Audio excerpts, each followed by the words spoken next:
Shalom, Israel. It's that time again. The I.S.U.P.K. under Commanding General Yahanna presents the Lord's 57th Annual Passover. That's right, the Lord's 57th Annual Passover, April 4th, 2026 in Houston, Texas. All Black, Hispanics, and Native Americans are commanded to observe the Lord's Passover. This will be the biggest Passover to date. You do not want to miss this. Fresh lamb, fresh wine, and bitter herbs as commanded by the Most High. Only $200 per person ages 17 and up. The biggest event of the year.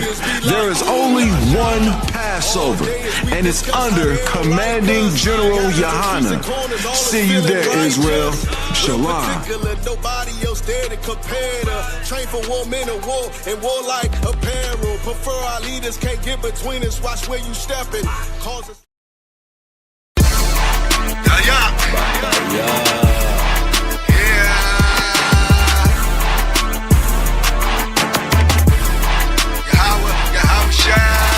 No holiday, hanging out Dollar Tree.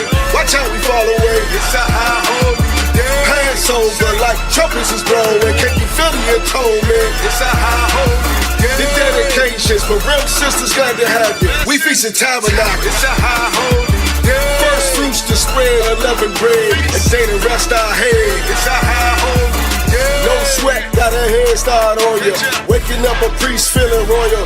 Shouting out but now to the power. Our Father, good God, just a sight of make a hate of blood boil. The real wanna know you.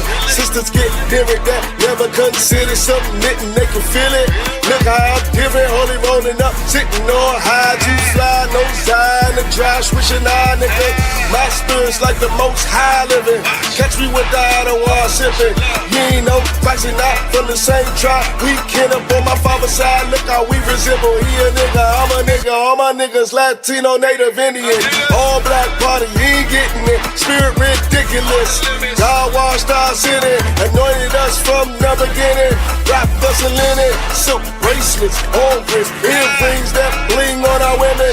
Deck ornaments and a chain that swing from my neck. Big jewels in the crowns of the head of a bunch of mighty men. Though we all one body, my brother never go without it. If I got it, he got it, we got it together. Brotherhood is a weapon, better watch how you step, who you threaten. It's a high holy day. No holiday, hanging out Dollar Tree.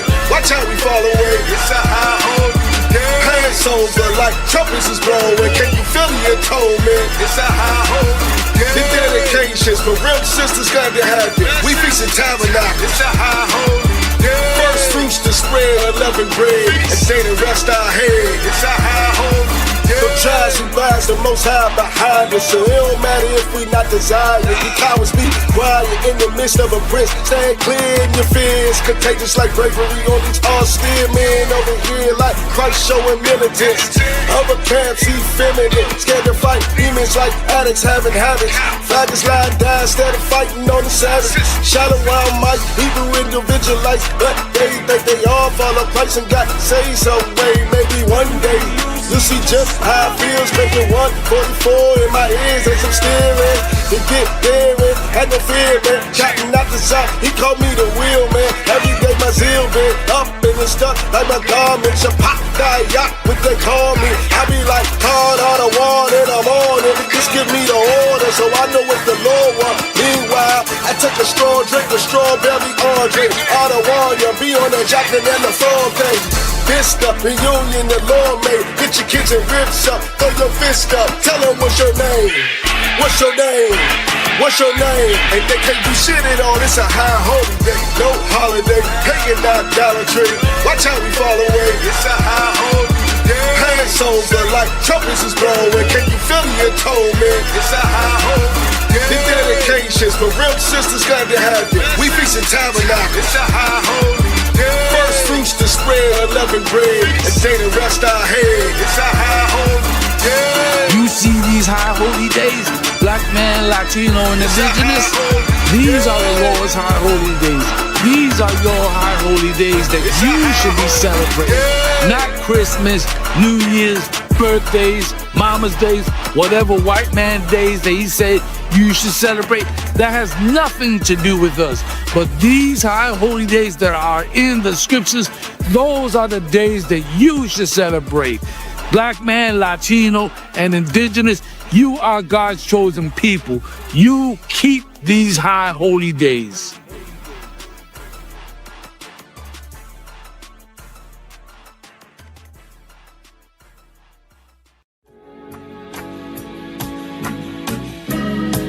They killed, give me Isaiah 14 and 21. They did the same thing to my people. So that you said that they put millions of my people. Yes, you said, sir. Should a murderer go to jail for murdering? Absolutely. Should a thief go to jail when he steals? Absolutely. Should a robber pay back the money he robbed? Absolutely. So why shouldn't the white man pay for what he did? That's right. That's right. One day you'll see just how it feels. Payback is a dog. It's a dog. Payback is a dog. It's a dog. Payback is a dog. It's a dog. Payback is a dog. It's a dog. I'm in a hell of a hole, was never expected to grow. Just obstacle sat in the road, that a result of me selling my soul. The story I'm telling is cold, but yet it's what everyone knows. The white man's the devil is known. America was never our home, only a place of captivity, saved facility, hating disfigure me. They claim that I'm lazy, be killing me. Maybe this slavery draining my energy. 400 years and counting, the trail of my tears is countless. Main fact of them here is astounding, but I can't wait till this shit is surrounded. Ready to tangle my king and the angel, be ready to rap. Cracking the sky, nuclear missiles will make it official. I'm capturing every cracker surviving. Put them all in chains where they need to be, slavery for me. And let the whole world see that with them in the cage is safer in the streets. Put the dog on a leash, get resolved for the beast. 144, get the ruler show, we could all be at peace. As soon as the trumpets are sound, your kingdom we busting it down. The only way justice is found, the time for your judgment is now. One day you'll see just how it feels. Payback is a dog. It's a dog. Payback is a dog. It's a dog. Payback is a dog. It's a dog. Payback is a dog. Look, ain't no remorse in my blood slim. It won't be no compromise. Now it's time to feed the worms. Watch his body turn to flies. I clutch iron while you trust the lies. The next Glock I buy gon' be Gen 5. I get it customized. And sending shots off like farewell. Praying payback come back around like a carousel. Still remember Yahanna's words ringing in my head like bells. Said you in his body, you fit the Lord, fuck the cartel. Triangle choke, apply pressure to the game like I did Vondale. Payback's a bitch in a dress, she a bombshell. Revenge is served cold, I just hope they making oxtail. Glock fresh out the box, I swear it got that new car smell. Made myself a target in a world of mad shooters. Devils design fire for our babies to pass through it. And the day of our king's reign, I'll be overzealous. They bought my jealous, I bought brand new parabellums. One day you'll see just how it feels. Payback is a dog. It's a dog. Payback is a dog. It's a dog. Payback is a dog. It's a dog. Payback is a dog. It's a dog.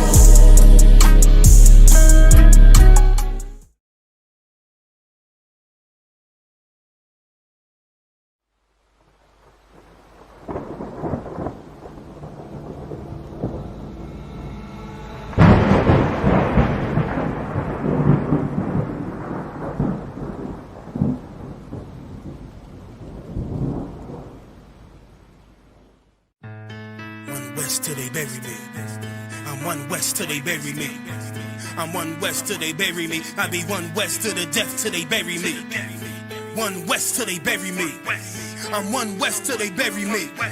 I'm one west till they bury me. I be one west to the death till they bury me. I be one west to the death till they bury me. They ain't scaring me. Rip the soul out of Pharisee. Speaking heresy and get you fucked up apparently. It's like they daring me. I said chill, they ain't hearing me. They ain't listening. Every bar nitroglycerin. Hit your heart, bring it back to start, make you live again. Get them dividends or we start getting ignorant. I be on that soldier shit. I told you shit phenomenal. Nah, but he a domino. So what you suckers trying to do? Rhyming comical. Guess it's funny until I'm bombing you. Bring apocalypse to them pussy niggas that's popping shit. Team of all-stars, I coach them up like I'm Popovich. Fuck the politics and the lobbyists and apologists. They vagina, so we gon' check them like gynecologists. It's kinda obvious how the situation is ominous. The way I vomit this and regurgitate for the audience. They start applauding this cause the competition is fraudulent. From the era where niggas smoke you up like a parliament. The flow been stupid, shit has gotten retarded since. All the dominance of one west rising to prominent. Cause I be one west to the death till they bury me. I'm one west till they bury me. I be one west to the death till they bury me. I'm one west till they bury me. I be one west to the death till they bury me. I'm one west till they bury me. I be one west to the death till they bury me.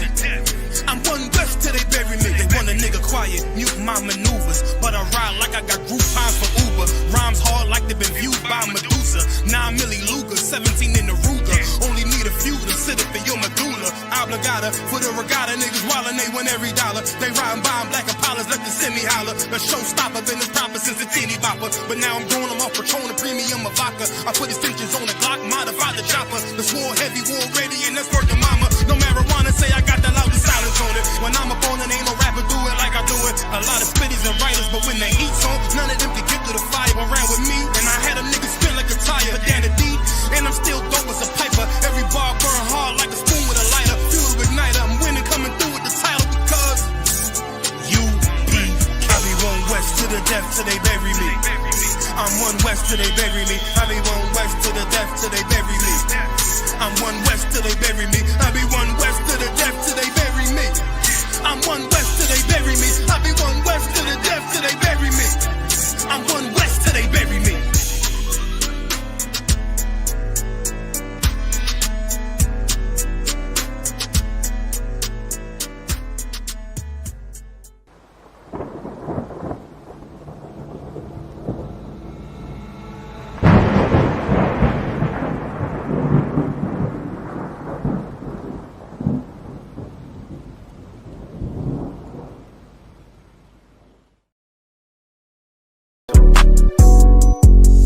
Yeah.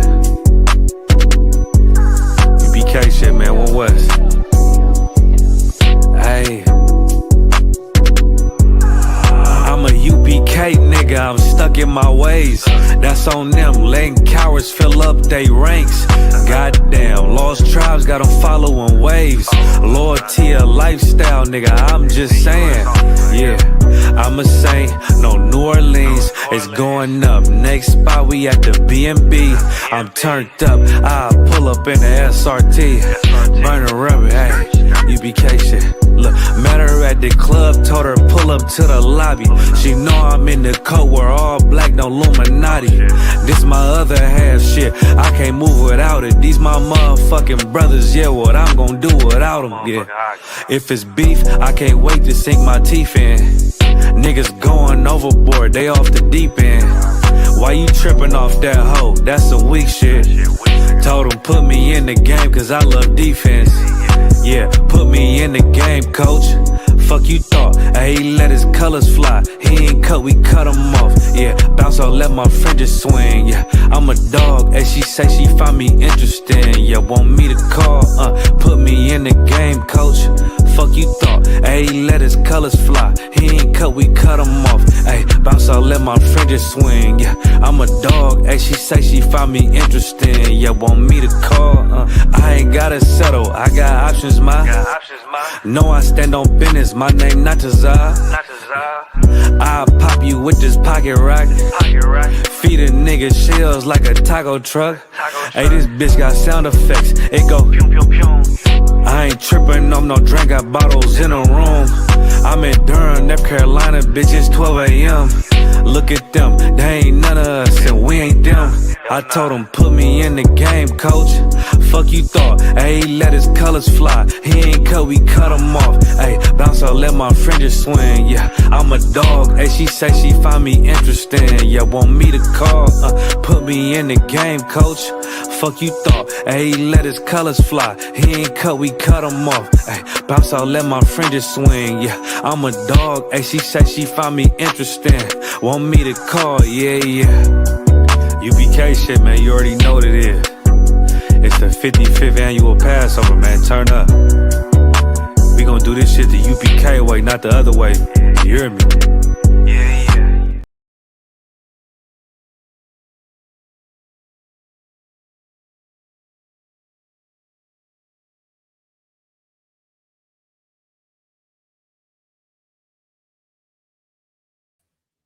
Yeah, man. Shabbat is the only man who's gonna be his own height, man. Shabbat gonna be rapping and ad-libbing at the same time. Forget Caesar. Yeah, I've been there before. We up? Awesome. All right, let's wrap it up. You have some Shabbat Thumb. Yashimata, Bashumi outside to all the brothers and the sisters.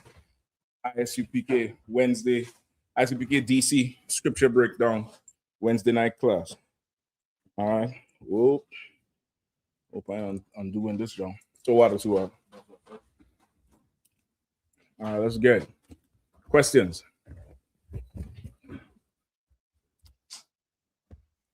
Yeah, Constant. There's a question online. Y'all don't all rush at once. Let me give you a key. Especially you younger brothers. If you want to have a career up in here, you better beat these senior officers to questions. This is not the type of place where you sit. You should probably move that table from there. You went and get from someone? I don't know. All right, Bukwash, take it and lean it up against the in somewhere in there. No, he have it. All right, you younger officers, brother. I'm gonna just tell you my experience. I came in truth with Captain Nathak. Same time.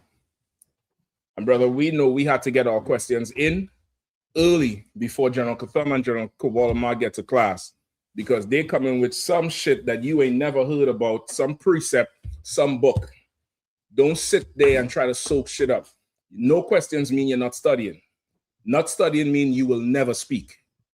And there's nothing wrong with not speaking, right, Bukash? There's absolutely nothing wrong with not speaking. However, if you have the ability to speak, you have an opportunity to speak.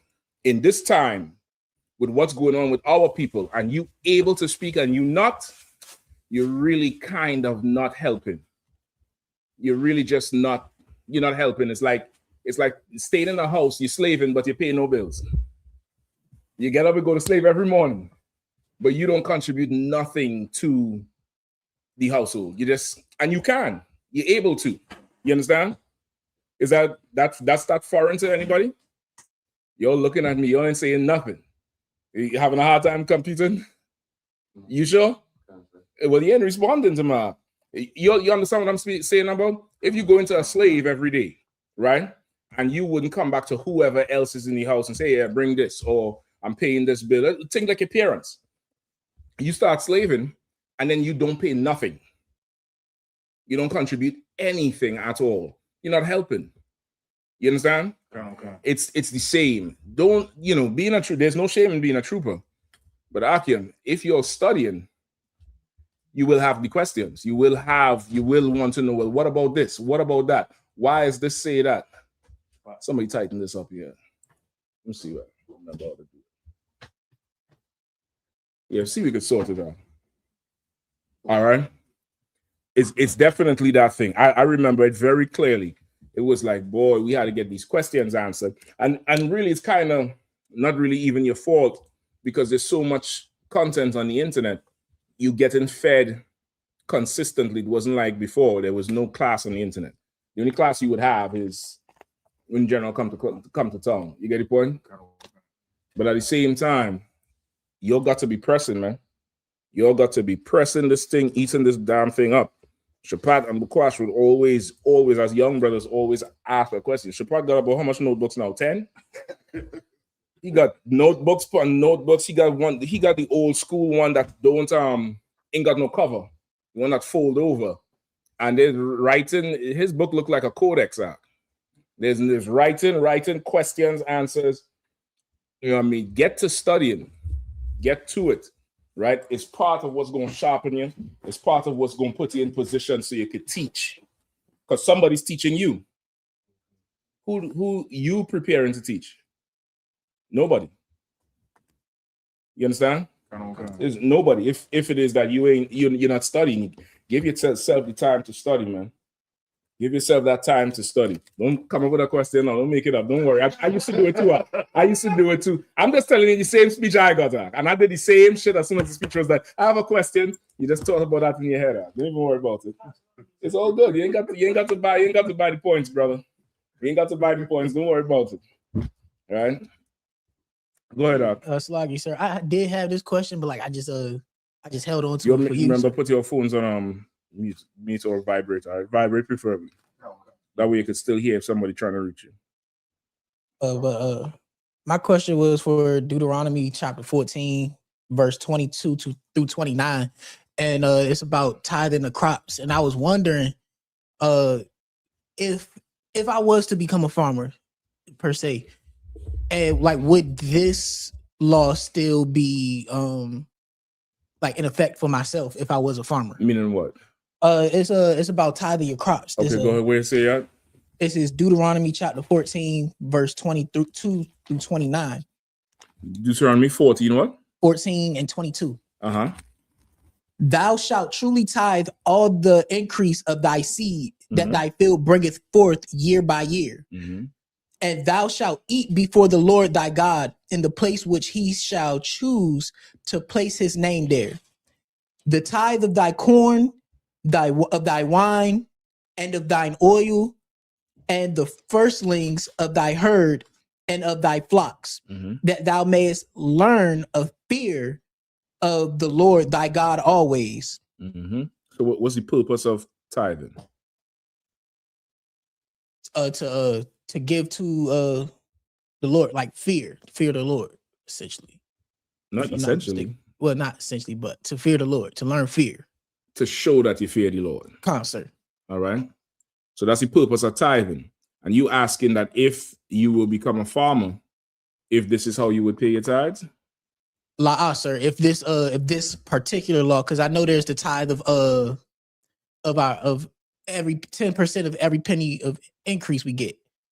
But this is pertaining to, like, I know it's specifically for farmers and people who grow food and cattle. So I was wondering, like, if I was a farmer, would this law apply to me as well? It says to tithe my seed and my cattle as well. So that's what I'm saying, you would pay your tithes and crops. That's what I'm asking you. Sir. Okay. You could pay your tithes and crops as long as you pay your bills and crops. Right? Would you pay your bills and crops too? Sir. So then why would you pay your tithes and crops?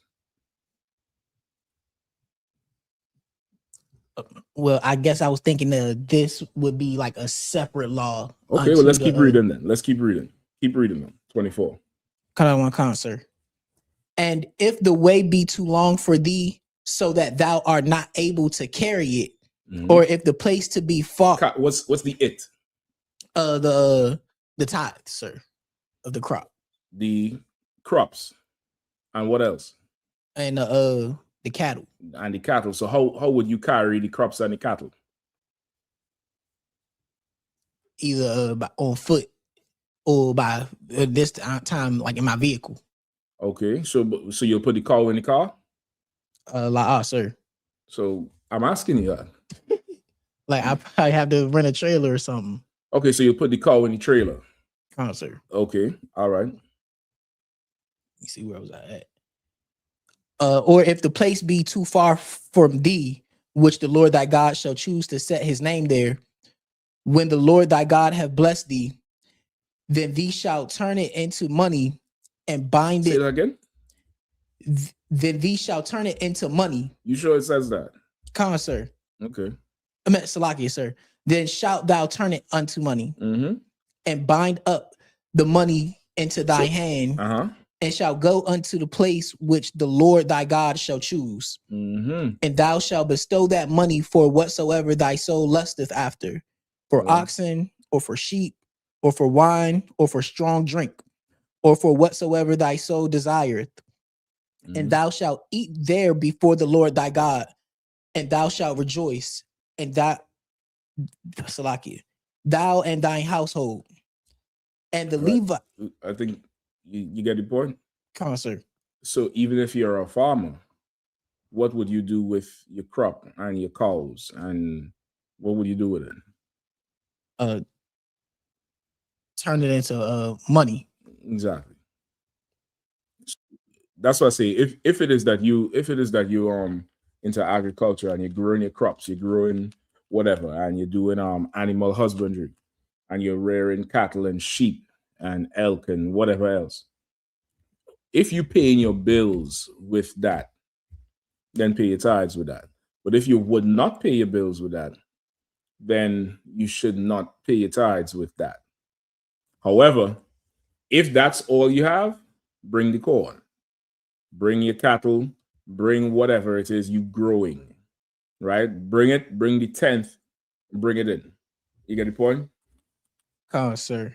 And Salaki, if I may, verse 28 brings up the Levites as well. 28 through 29. Go ahead. The verse 28. At the end of 3 years, thou shalt bring forth all Slaki. At the end of 3 years, thou shalt bring forth all the tithes of thine increase the same year, and shall lay it up within thy gates. And the Levite, because he hath no part nor inheritance with thee, and the strangers and the fatherless and the widow which are within thine gates shall come and shall eat and shall be satisfied, that the Lord thy God may bless thee in all the works of thine hand which thou doest. So I need an understanding on that. So okay, it's saying after 3 years, you would gather up the tithe at that period of time, and you would bring it to the Levite priest, and they'll do whatever they want with it. Because Levi at this time was not a tribe. Levi didn't have land. Levi had no inheritance. Levi was joined to the Lord. That's what his name means, joined to me. Levi was joined to the Lord and would just live amongst all the other tribes. There would be Levites in the land of all the other tribes. Why would Levi be in the land of all the other tribes? Anybody? Anybody except Bukwash? And Shapat. I'm absolutely racist tonight. So look, you don't like it? Go tell Trump. Right? Trump said black people can't, they know a good scam. Black people voted for him. Why would the Levites be would be stationed in all the in each tribe's land, parts of Levi? Go ahead. Let me take a shot. Is it because they were the first priests and prophets? Yeah, true. But something else. But not something else. Give me a little more. Is it because when the tribe split, they separated into the This north is and the Deuteronomy. This is Deuteronomy. There's no split. This is coming out of Egypt. This is Deuteronomy. Oh, kind of my concert.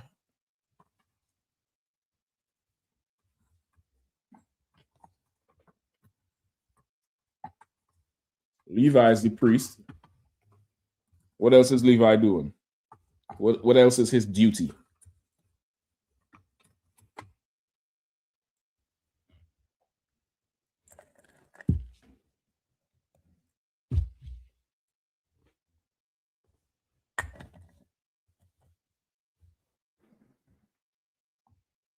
You don't know the duties of a priest? Go ahead. Is it to spread what he knew, which as far as like his knowledge?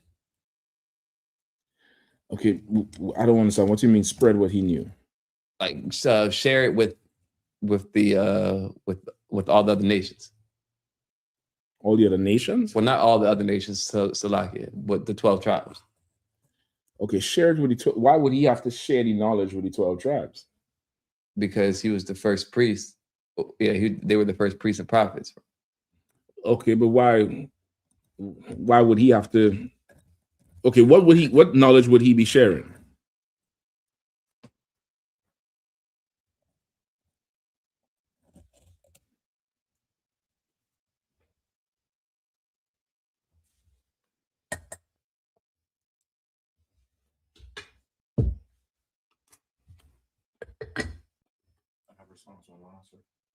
Depends on who it is.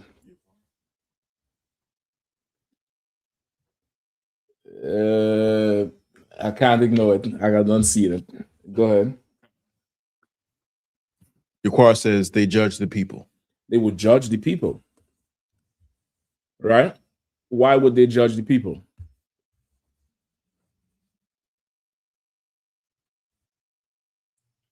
Why would they judge the people? Another answer online. Go ahead. Shapat, is that good enough? Is that good enough? It's the fire stoked. Stoked and yoked. Serena Israel says Levites, specifically the priests from the line of Aaron, were appointed mediators between God and Israel. They would do the service of the Lord. So your Sabbath service, you need the priest. You need the priest for Passover. You need the priest for what else? Young brother right here in front. What else you need the priest for? Salakia, sir. I was taking notes, Salakia, sir. What else you need the priest for?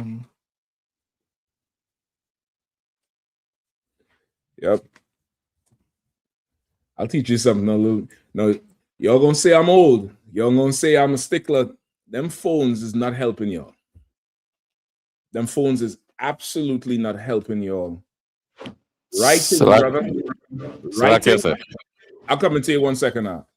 Writing is not just to give your hands exercise. Writing is muscle memory. Your memory is not remembering typing a letter. Writing helps. Now, I ain't saying you have to write your notes here. You can do what the hell you want to do. But writing helps. Go ahead, Shaw. So like I said, the same thing we're talking about tithes and all too. What do you mean?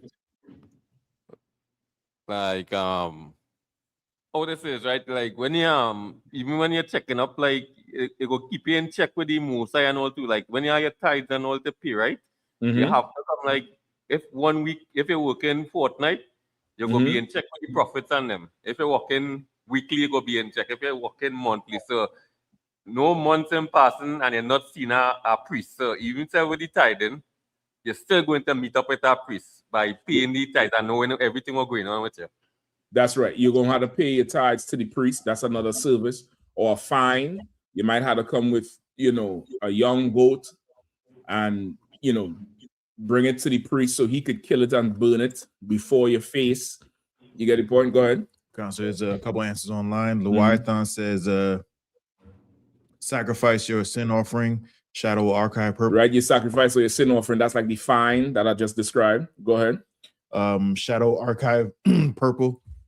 Archivist purple says they would diagnose skin outbreaks. Fiery Furious Furnace says to make offering for sins, drink offering, bread offering, etc. Right, that would be your fines. They would diagnose the skin outbreaks, the leprosy, or what's the other thing? What's the other thing they had? That was leprosy too, right? With the sores. Yeah, leper. They would even give you the instructions for purification. They would do your burial service, right?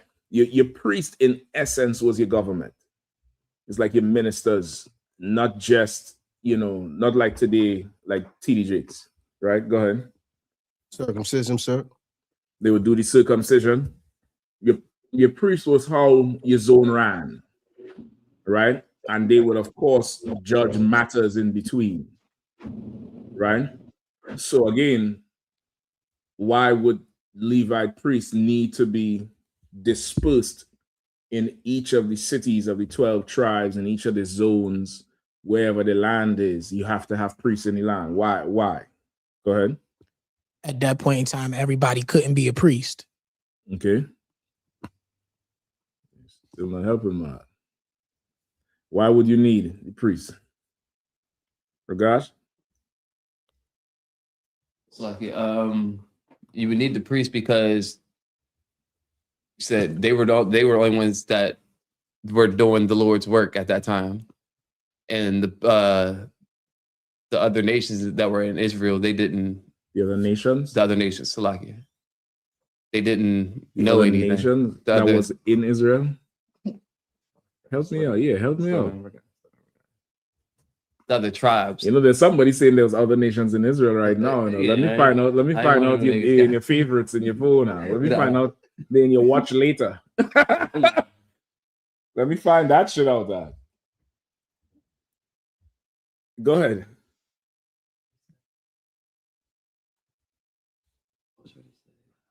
Give me 1 second to get back to it. No sweat. Go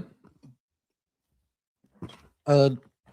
The Levites, they needed to be dispersed. Like I said, first is because nobody else could be priest at that time, but also the Levites were there and they were dispersed so they could keep the order, keep us in check. Yo, just see somebody right that's on the screen now. That's what I can't see that. Yeah, whatever, man. This because I think I was born, you know. I was born at night. I wasn't born last night.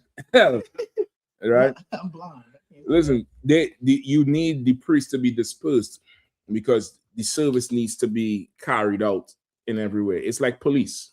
It's almost like that. It's what like you have a police station in every city, in every county, in every what else you all have? You all have counties, cities, townships. You need some semblance of law, some authority there. And that was the service of your priest. The priest didn't have to disseminate knowledge to anybody because why? Why didn't the priest have, one of y'all said it, who said the priest would have to teach what he knows or disperse what he knows? Ragash. Why would the priest have to disperse what he knows to everybody?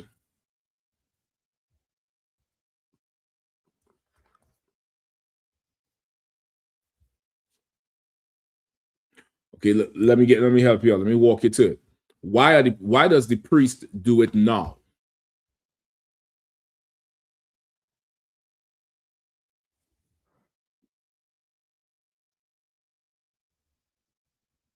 What did you say before? The priest had to do what? Talking to the mic, all right? It's like the priest had to spread the knowledge that he knew. Why does he do it today?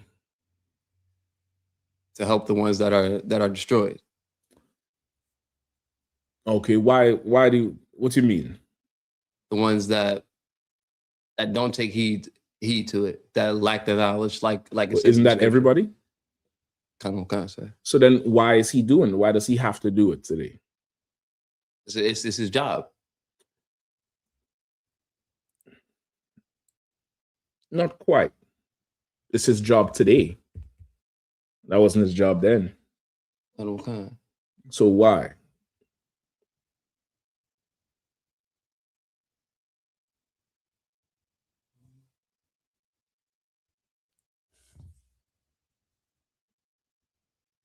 Hmm? It's lucky, sir, if I may. It was their job, not their job then, but for lack of a better word, they were doing it then because they knew the importance of bringing our brothers and sisters back into the kingdom. Then? Come on, sir. Okay. Back into the kingdom from where?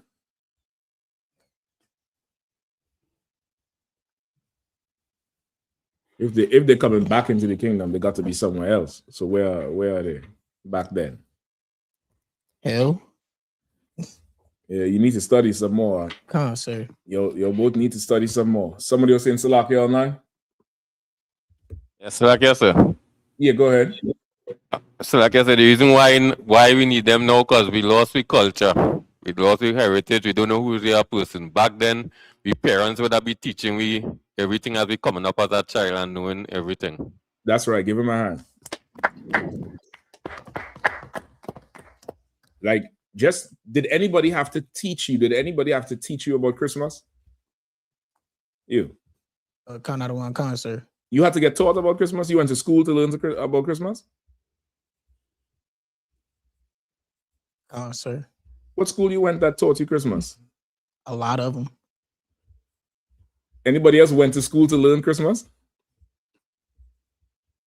Y'all show me your hands, y'all let me know. I don't know. Hey, shit, I didn't go to school here, so shit. Fuck, I know. Go ahead. Concert, yeah, especially like them private like Christian schools. They definitely teach Christmas, like, you know. Okay, but you don't go to school to learn Not Christmas. to learn. That's what I'm saying. You don't go to school to learn Christmas. Do you go to school to learn 4th of July? Right? There's people who never went to school. How do they learn Christmas? How do they learn it? Go ahead. They just get gifts. But how do they learn it? Through our parents. Yes, brother. Everything you learn from Christianity, you think you learning it from 7th day and your what's called elementary school. You're learning that from your house. You're learning that from the TV. You're learning that from going to the doctor's office and they're playing Christmas music. You're learning that from the ads that play in every day. You know, as your favorite show go off, the Christmas ad comes up. You learn it because you're living in the culture of it. That's how you learn everything that you know outside of the truth. There's no place that teaches you, you know, the culture of this place, or, you know, maybe the church. But besides that, there's no school you go to, no specific place to say that if you don't go here, you would not know it. That's not true, because Muslims celebrate Christmas, right? No, y'all ain't sure. Y'all want to find a picture with the Christmas tree in the damn thing? Y'all ain't sure? He looking a little lost, right? The Japanese celebrate Christmas. Go ahead. Salakia, sir. I'm not really too well versed in other religions other than Christianity. You're very well versed in other religions. You're absolutely very well versed. What does assalamu alaikum mean? Yeah, you do. You know it. Don't play. You already know it. Go ahead, Shapat. It's like my main Muslims, if they got a majority Christian family, they go over there and eat with them on Christmas Day. They whole time claiming I don't celebrate no Christmas. They ain't giving no gifts, but they eating food. Everybody celebrates what the prevailing culture is because you grow up in it. You're right. From a young child, you're learning everything from TV. Where do young girls get the idea that they're gonna grow up one day and marry a man and her and him is gonna live happily ever after? Where does that idea come from? The princess movies? From everywhere. She ain't going to school. She ain't going to a marriage school and say, well, one day you're gonna do this. They learn it from mommy and daddy and TV and music and everywhere, because that's the prevailing culture. You get the point? Same thing with a brother. They learn it because that's the prevailing culture. Is a Catholic or a Christian priest necessary in today's culture for somebody to learn about December 25th? Absolutely not, because they have their culture. You understand? Like their priest would be used for if they need a ceremony done, a wedding, a funeral. They need to go and confess their sins because they don't know the Bible. They think the scripture in the Bible means you got to go and tell the priest that you know, get high or do whatever it is. And that's not even what it's saying. Their priest is used for service. because their culture is alive and well. And a young child learns it from the time they come out the womb about the prevailing culture today. And as Officer Shaw was saying, our culture is lost today. We don't have a culture today. We don't have it. We don't have an identity. Coming out of Egypt, we had an identity. Did the Israelites coming out of Egypt, did they know who they were or they did not know who they were? One of y'all. La, sir. They did not know who they were. La. Okay, no sweat. I'll take that. Regash. I was gonna say the same, sir. Okay, no sweat. I got you. I got you. You all need to study some more. All right. They know who they were. They were Israelites. They knew they were Israelites. They lived as slaves in Egypt. They took on the culture of Egypt, but they for sure knew who the hell they were. Right? Find for me, discontinued from thine heritage.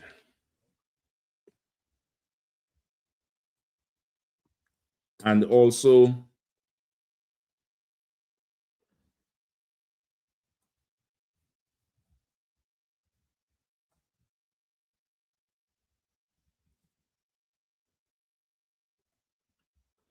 give me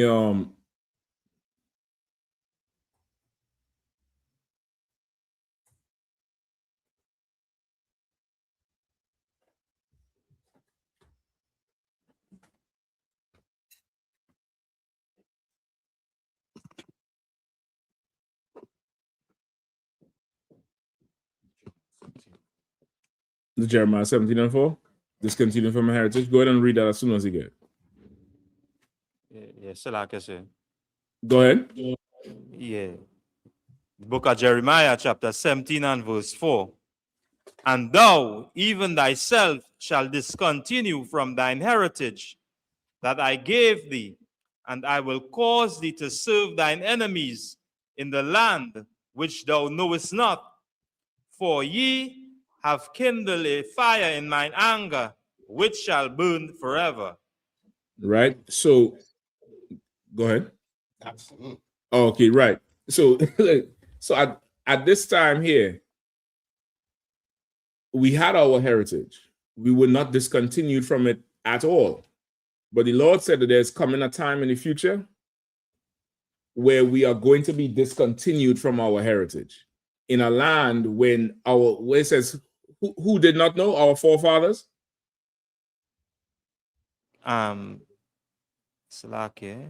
Which thou knowest not. A land which we knowest not, right? Which land did we go to that we did not know? Go ahead. Go ahead, was it here? That's right. So here is where we did not have our cultural identity. Then we did have it.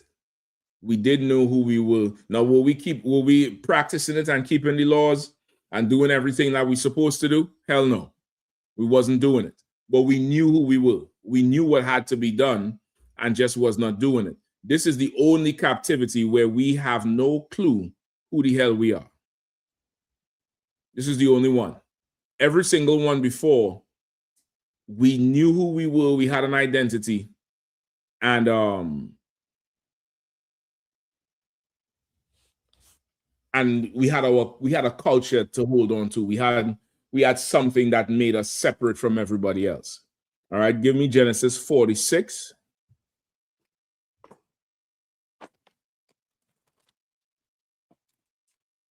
And start at 31.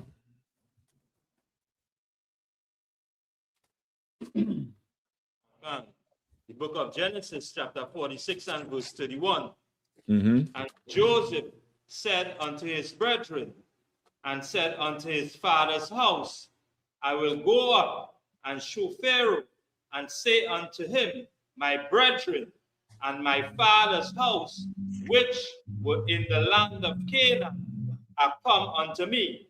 Right? You're all familiar with the story of Joseph? Young brothers, you're familiar with the story of Joseph? You need to study. You need to study. What book we in, Swap? What book, Ragash? Yeah, Genesis 46, sir. And what does Genesis mean? Beginnings, sir. So the very first book, and you need to catch up on it.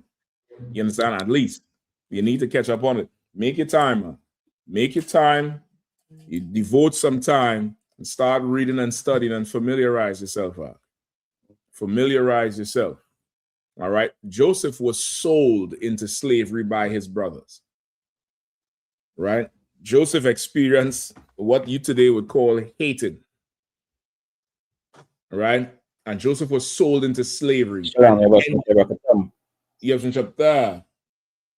What's up?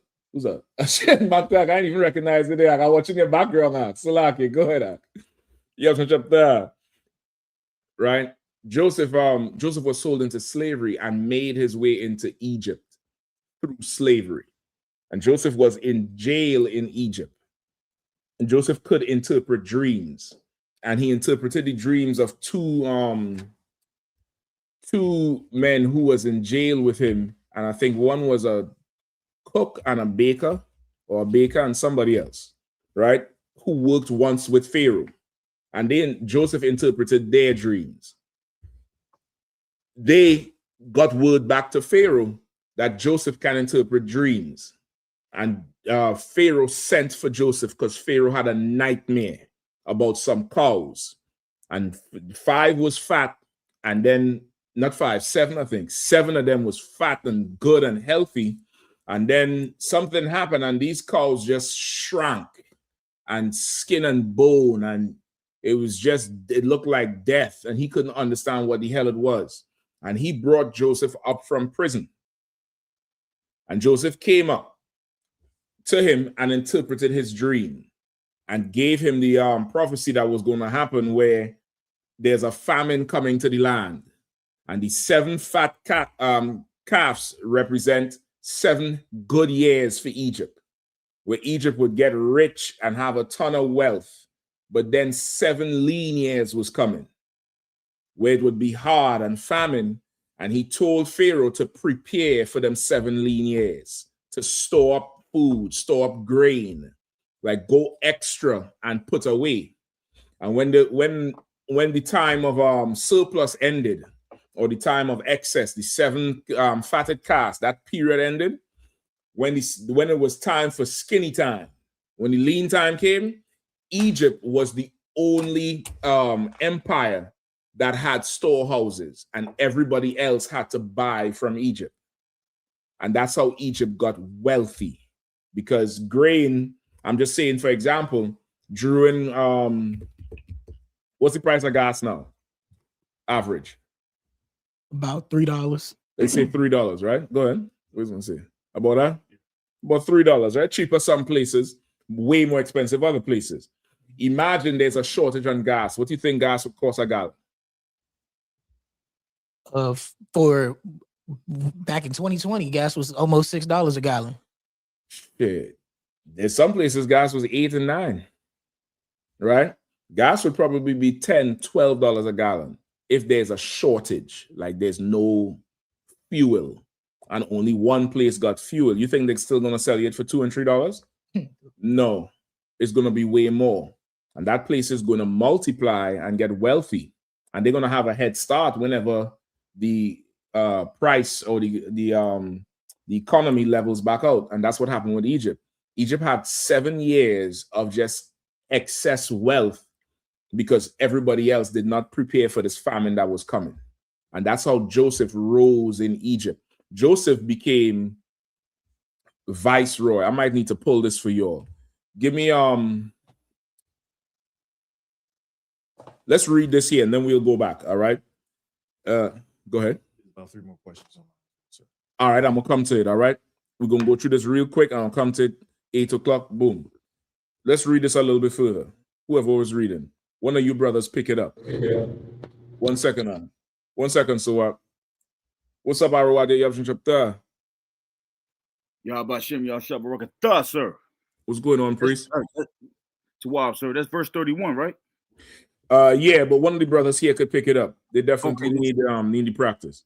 No sweat, no sweat, sir. To water to up. No sweat. Come on with it. I will go up and shoot Pharaoh and say unto him, my brethren and my father's house, which were in the land of Canaan, are come unto me. And the men are shepherds. For their trade hath been to feed cattle, and they have brought their flocks and their herd, and all that I have. And it shall come to pass when Pharaoh shall call you and shall say, what is your occupation? That ye shall say, thy servant's trade hath been without cattle. Have been about cattle. Salaki, sir. Hath been with about cattle from our youth, even until now, both we and also our fathers, that ye may dwell in the land of Goshen. For every shepherd is an abomination unto the Egyptians. What was Joseph telling his brothers and his father?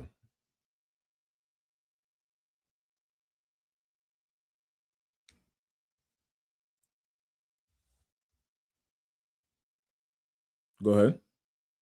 That in the skinny time, Pharaoh's gonna be disappointed with them, or basically gonna say not disappointed, but like Pharaoh not gonna like give them credit for what they did. It ain't say nothing about that shit there. Just say what it says.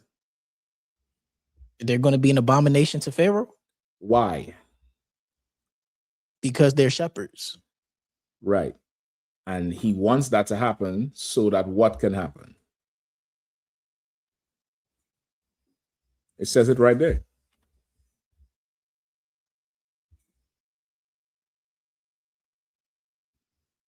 Verse 34. So they could dwell in the land of Goshen? That's right. Joseph was an Israelite. He was the son of Israel, right? Or literally, he would be, what, a grandson of Israel? Because Joseph and Manasseh, no, Joseph was a literal son, right? It's Ephraim and Manasseh as the grandson. Joseph was a son of Israel. He knew his culture. What's the primary tenet of our culture? What's the primary thing of our culture? Anybody? It's a bonus question. Anybody? Go ahead. I'm telling about the thing you're saying, like, what is our main thing? It would be farming and shepherd. Not for food. This is just something that is us. Go ahead. Surviving and thriving. This is something else. Go ahead. Don't start no stuff, won't be no stuff. No, just keep it simple. It's real simple. It's a very primary thing that is our culture. Go ahead, Arwadia. I am who I am. You know, it's me. You know, I'm an Israelite. You're Israelite, so that what does that mean? Shapat? You adhere to the Lord. That's only true. one Lord. There's something else. It's like it was a question on where we are. We're at Genesis 46 and we started at 31. Genesis 46 and 31, all the way down to 34. There's something else being an Israelite is, and because we have that culture, we are a certain way. Go ahead. Fire furnace fear says order and decency. Order and decency. You're walking towards it now. Lord, landlord, and fisherman says we serve the Most High. We serve the Most High, so we have standards and decencies. Something else. Warrior Yahushua says obedience to Yahweh. Our obedience to the Most High. Try to not use the Lord's name in vain, right? Like saying it like that is like calling your mommy, Shirley, instead of mommy. You get the point? He's God. He's the Most High power. Try to not use the Lord's name just willy-nilly. There's a lot of people, think it's okay to do it. Just in general, just try not to do it. Say the Most High, say God, the Most High power, the terrible power. Just try not to call his name Like, and that's that's proof we his people. You down here don't want nobody calling you by your government name. You rather they call you Big Chief, Pookie, whatever. Philip Marcus Alexander. You're like, God damn, you're gonna call my government name? It's that's how the Lord is. You try not to call his name like that. And get the point, unless it's maybe a prayer you're saying or something like that. But don't just be in conversation. Yeah, well, this morning I woke up and man, I'm praying to the Lord, and then you swap it and say, this morning I woke up and I'm praying to. Just don't do that shit.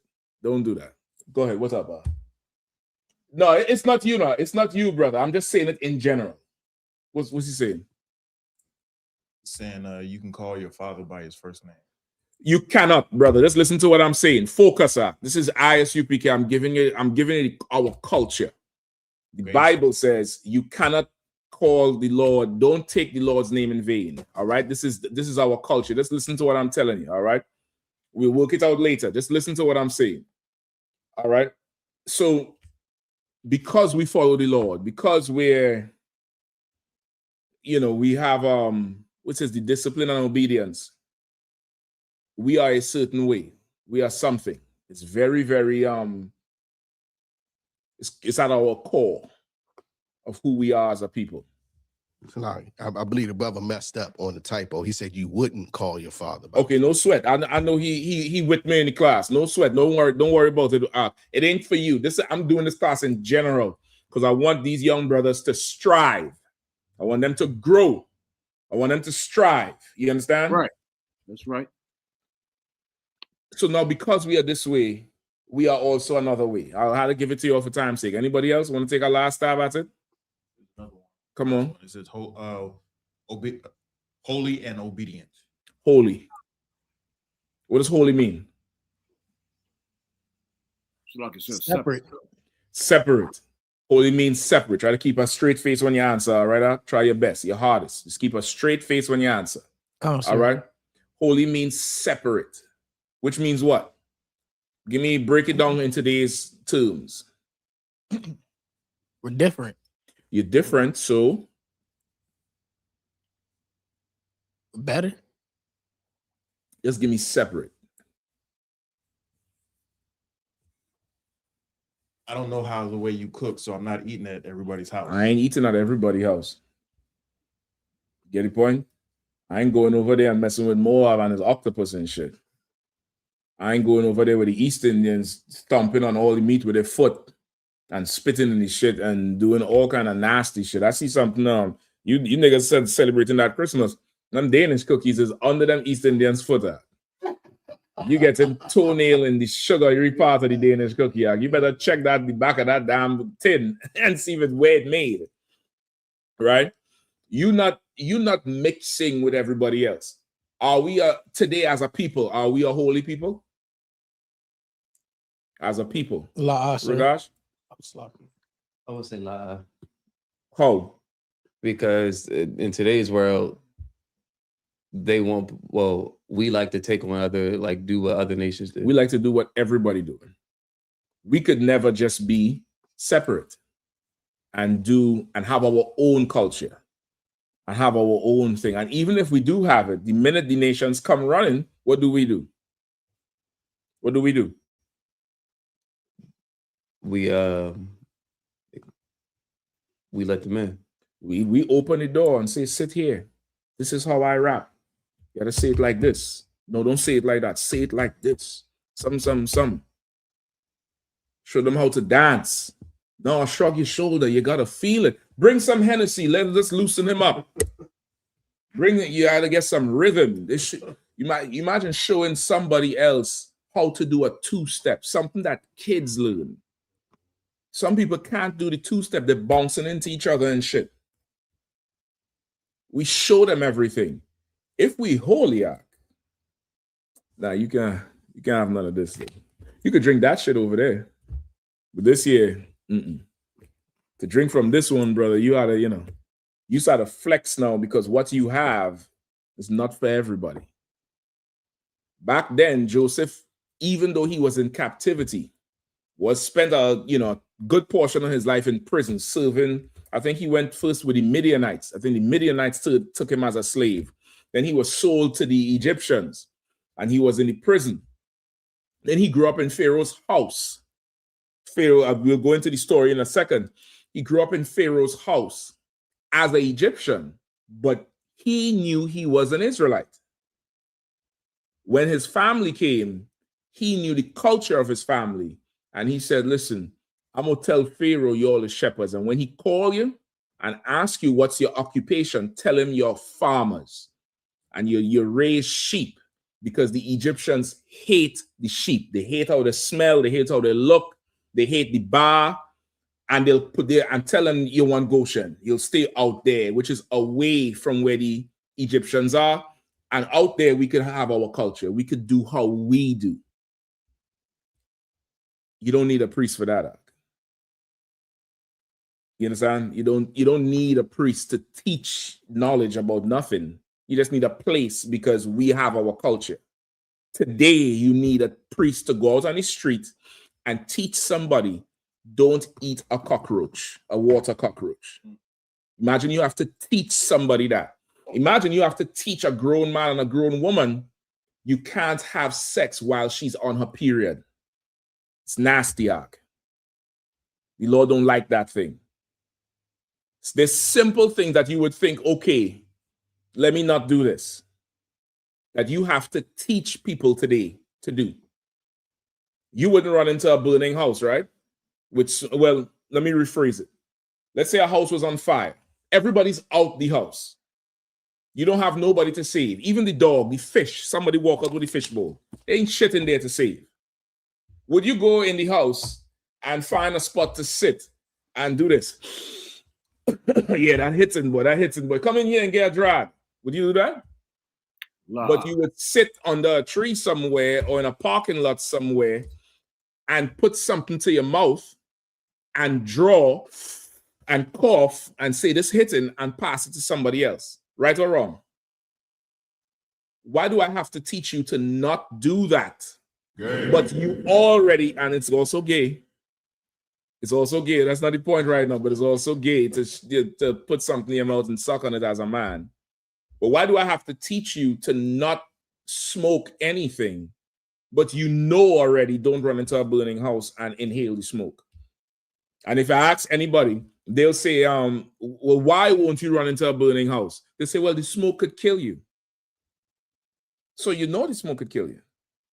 Why do I have to teach you about that thing where on the cigarette box, it says this will kill you? That's why the priest's job today is to teach that. That's his main job.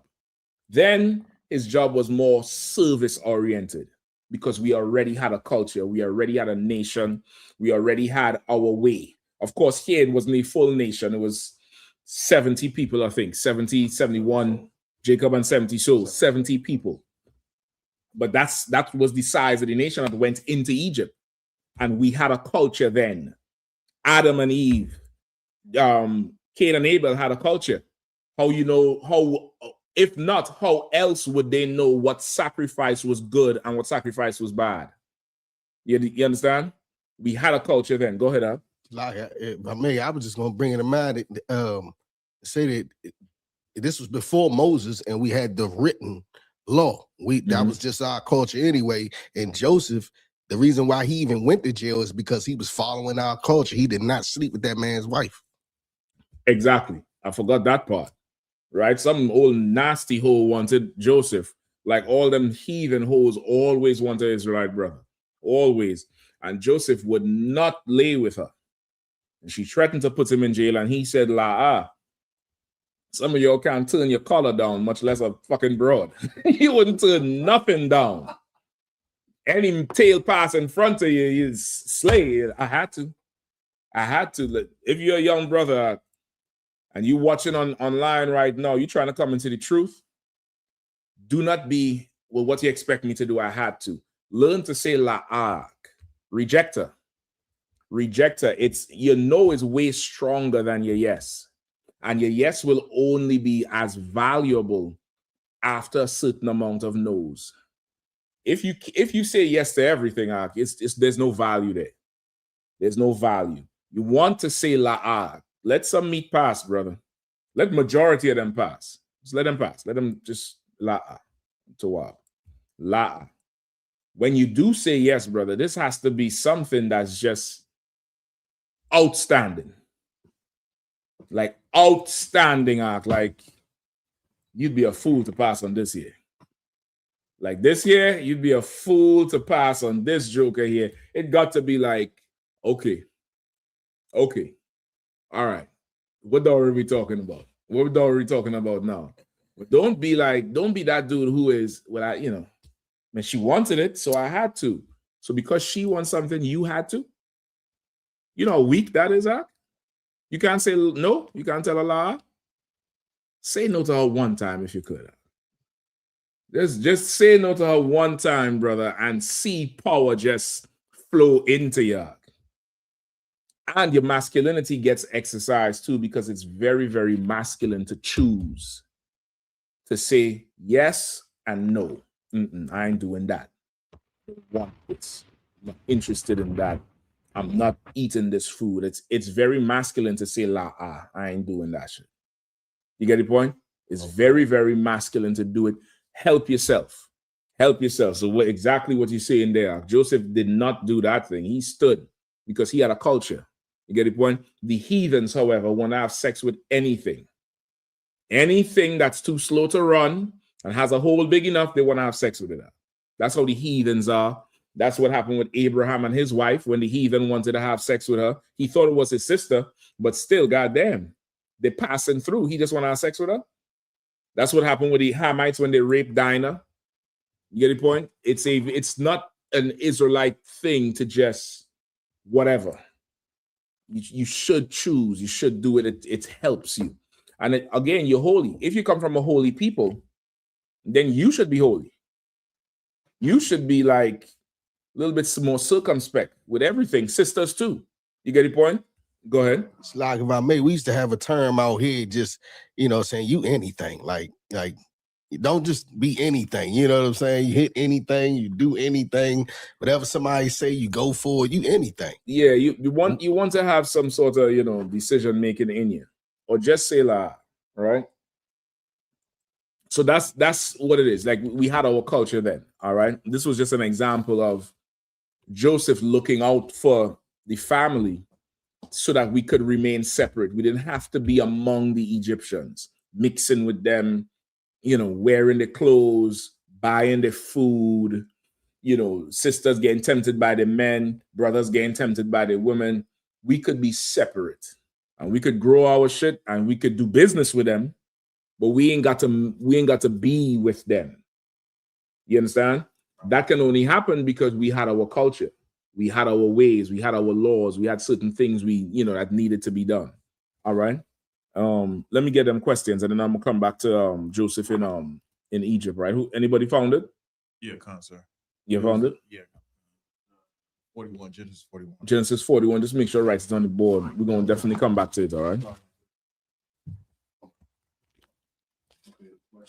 First question had to do with the address. Was worried how I said Slag. If I may, sir, what's the address to Hanukkah this Sunday? Lord allow, will be there. And is there any specific directions or considerations I need to take, such as where to park? No, it's going to be in Baltimore. What's this? Some Eastern Avenue, right? The brother gonna put the Baltimore school. If anybody in the area is interested, we're going to be in Baltimore on Sunday for the opening of the Feast of Hanukkah, which is the dedication. It's a memorial of when Judas Maccabees took the temple back from the heathen and rededicated it, right? Relit the menorah, cleaned up the temple, did everything, got the heathens out. We do it every year as a memorial for it, right? As a memory. This Sunday is going to sundown, 7 p.m. is the start time for the service, so you can make your way up there all 6 o'clock, 6:30 to Baltimore. What's the address? Address is 3428 Eastern Avenue. 3428 Eastern Avenue, Baltimore, right? Is it east or west or No, I think east, right? I think it's east because it's Eastern Avenue, Baltimore, right? Or you could just Google I.S.U.P.K. Baltimore, and it'll come right up for you. You was gonna say something, Arawadia? No, sir. No, I was agreeing with you, sir. Okay, no sweat. Right? And you could come on through there. It's parking on the street. You just have to read the signs, I believe, and you'll know where you could park and where you can't park. Attire. If you're a man, don't come looking like you're not a man. I hope that is understandable. If you're a brother, of course, if you want to be a trooper wearing all black, but just come, no vests, nothing showing all your arms, no shorts, shit like that. For the sisters, nothing tight and body hugging, right? We don't need anybody up in there trying to show the curves off, especially if you're a married sister, you're coming through dressed decently and according, you all know how the thing goes.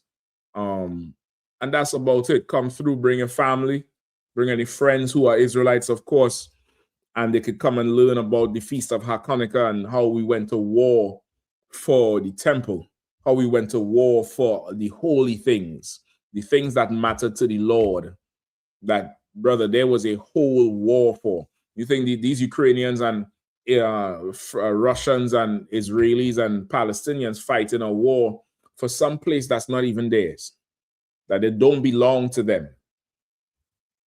You will come in here and hear about a real full out holy war that happened, and you would see how Israel strategized and how the brothers got together and had sent out a certain group over there and a certain group over here and put the heathens to flight, put the Greeks and the Romans to flight over what they took from us initially. All right, so that's on Sunday, the Feast of Hanukkah. All right. Any more? Come on, sir. Come on. Same brother. This is an asked question. If I may, sir, since the Israelites will be ruling with Christ in the kingdom, how are the Gentiles supposed to cling to us, as stated in Isaiah 14:1? Will they be beamed up in the chariots too? Nope. They won't be beamed up in no chariots. Just like you would not be aboard Air Force One or what's the other one that he riding? The green one? The little green helicopter. It's something one. Marine One. You wouldn't be on Air Force One or Marine One unless, how would you be on Air Force One or Marine One? You'll be in their government. You'll be a slave to them. That's the only way. Get the point? You're a pilot that flies the plane for Marine One. You are a slave. You're just a high-priced or high-paid slave, a highly skilled slave, but you're a slave. And you work for the oppressor. That's it. That's exactly how they would be joined to us. They would be joined to us through slavery. You understand? They would be joined to us through oppression, and this is the nice thing about it. Pull the precept for me. All right, please. This is the book of Isaiah, chapter 14 and verse 1. For the Lord, will I have mercy on Jacob, and will yet choose Israel. That's such a that's a badass precept there. For the Lord will have mercy on Jacob and will yet choose Israel. What does that mean? That part mean? We'll come to the rest just now. What does that part mean when he said, I'll have mercy on Jacob and will yet choose Israel? Come on. I just seen this in the chat. There's only one teacher here. So if you in the chat, just scroll it down. Let me see who it is. There's only one teacher in the class. Just put them on timeout. I don't know if they're in the school or not, but Raina Israel, is this? You sure it's not a question? It's not a question. They've been doing that the whole time. Yeah, don't disrupt the class. I'm gonna just kick you out. All right, respectfully. Don't if you're asking a question, of course, I'll break down whatever it is you're saying. But if you're asking a question, just ask the question and stay silent. Don't put a ton of spam in there. You know what I mean? If you're a brother it would be better you get in all black and come to class so I could train you how to go out on the street and cut people and teach and fish more brothers. But it doesn't make any sense. You posting a ton of precepts on, the white man's YouTube to do what? How is that helping? That's not helping. That's not helping. You're feeding your own ego, which is fine if you want to be a streamer or, YouTuber or influencer. But if you really want to do some work, come up in here, come through the right channel and get approved by Commander John Yahanna to go out on the street and teach and build Israel up. Do your thing up. All right. If it continues, you probably want to scroll down because it's stuck there. It's stuck right there. Just you hit the new comments on the bottom and see if it's continuing. Is it continuing? No, it's not, right? It could be just one time. That may have been a question. I'm not sure. All right. Anyway, read the precept. We will yet choose Israel. What does that mean?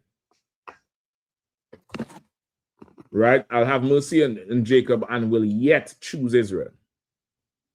It means that it means that he's only going to have compassion or forgiveness for the children of the 12 tribes. For the 12 tribes. But what does it say? Why does he say, and I will yet choose Israel? I'll give him a shot. Go ahead. Because that's the only ones that he's choosing. He's not choosing. That's no one true. else. But it's something else. It's a little bit. It's just something else. Go ahead, Shabbat. Like he chose, he had mercy on you. That means he chose to, what I'm saying? And then he will yet choose Israel because out of everything that we did, and he's still gonna choose us. That's what you want. When he say, I will yet choose Israel, he'll say, and I will still choose Israel. Because why? Nobody would choose Israel. Not even Israel. Not even Israel. To what because for a second there, I thought I was talking to myself. So like you should see the faces in the class. Even Israel wouldn't choose Israel. We wouldn't choose ourselves. The Lord said, I will have mercy on Jacob and will still choose Israel. No matter what you say about blacks, Latinos, and Native Indians, no matter what you say about Benjamites and Haitians and Manassites and Venezuelans and whoever, no matter what you say about these 12 tribes, the Lord say, I'm still going to choose them niggas. I'm still rocking with them Latinos. I'm still rocking with the Redskins, the SPIC, the wetbacks, whatever you want to call them, the immigrants, this, that, the other. The Lord said, I will still choose Israel.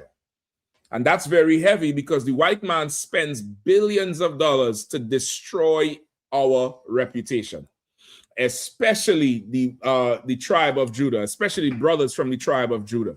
There's no greater campaign that destroy your reputation than Hollywood. Hollywood is destroying your reputation every single day. Every day. How does the Moabite come to America and then become scared of you if you walking up to them? Why? Why does that happen? Wait, go ahead. Somebody had to teach them. They had to learn that. Did they go to school to learn that? La, sir. Oh, you wising up now. Where did they learn that? They learned it on TV, they music. Learned it everywhere. They learn it everywhere. They learn it on TV, on movies. I'm gonna see if you could find this for me, all right? You might have to look a little bit. This was, you'll remember Black Panther, the first one, right? The Black Panther movie. I mean, no, not the Wakanda one, right? Was it called Black Panther? It was called Black Panther, right? Just want to make sure. That first one, you all know is Marvel. That's Marvel, right? Mm-hmm. So there's people following the comics from all over. Somebody did an interview with Asians about Black Panther. I wanted to find it and see. Not right now. It don't matter to me. It don't matter either one. Yeah, two other. somebody did an interview with Asians about the movie and what they thought about the movie. See if you could find it, Bukwash, or if Mathia is Mathia on? Not yet. If Mathia, if you're listening to Mathia, if you find it, just send it to Officer Bukwash. All right. Bukwash gonna play some of the interview out, and you'll realize that you will not, if you could only see, and I say this many times, look, Officer Kazaki would let you know and explain this to him. General Katham, me and him sit down and talk about the whole thing so much. If you only know how powerful the representation of the Judite man in Hollywood is to the world, brother, you would riot for training day.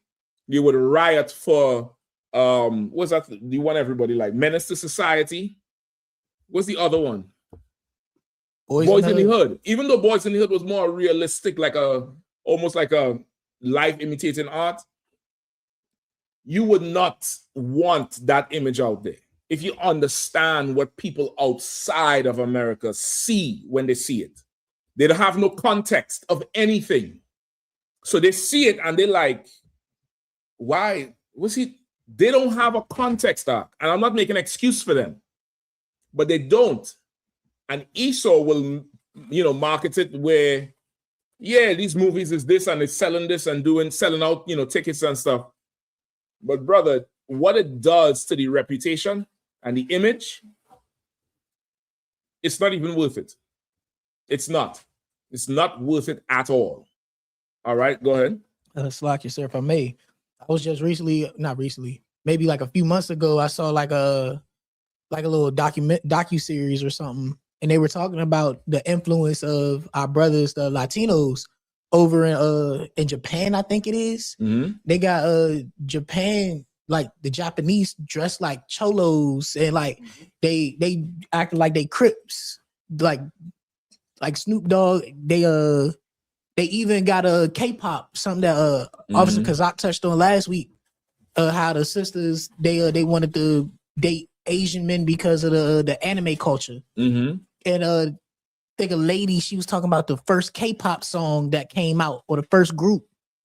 They had a song and it sounded like the next episode with Snoop. I think I sent the video to Officer Bakwashi. Mm-hmm. If he could pull that up, if you want that. She played the song in the video. It sounds just like a song from Snoop. They don't get it twisted. They absolutely love our culture, but they don't love us. They don't. I think I found it here. Let me send it to you. Where you want me to send it? What Koreans think about Black Panther? That's what you want. So I'm trying to get to a spot where they're talking about it. It is written up. Shit, just start to pull it up. I'll tell you where, because I remember the shit out. I remember the whole thing. All right. That's why the Lord say He will yet choose Israel. Keep reading.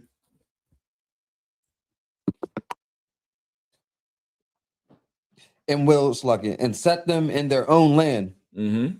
And the strangers, and will set us in our own land. Right? Go ahead. And the strangers shall be joined with them. Mm-hmm. And they shall cleave to the house of Jacob. And they shall cleave. The strangers will be joined with them, and the strangers will cleave to the house of Jacob.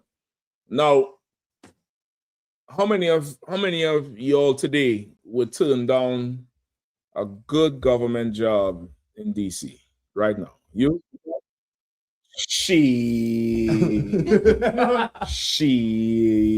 I'm code switching like a mug right now.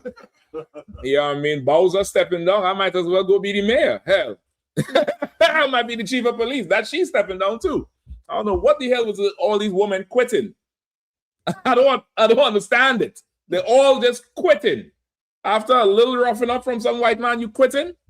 You that easy? I'm trying to tell you, I think that Trey on White needs to run. I think that Trey on White needs to run. That's the one who they convict of something. Like he's the new Marion Barrier. Let that nigga go run, man. He don't give a damn about them devils. Let him go run DC. You get the point? Most people would take a decent government job because once you get in, it's hard to get out. You're damn near set for life. Decent pay, insurance, all kind of perks and shit like that. You applying for them jobs, right? You'll change your schedule for the job, right? You want the job. That's cleaving to the oppressor. You want the job. How will they be joined in the kingdom? They want to be in the kingdom. They want to just come sweep your floor. They want to just come work for you. They just want to come do this because you are in charge. The Lord chose you. You are the special people. You the holy people. In that day, it's going to be fully recognized. The whole world is going to know them niggas is who really run the earth.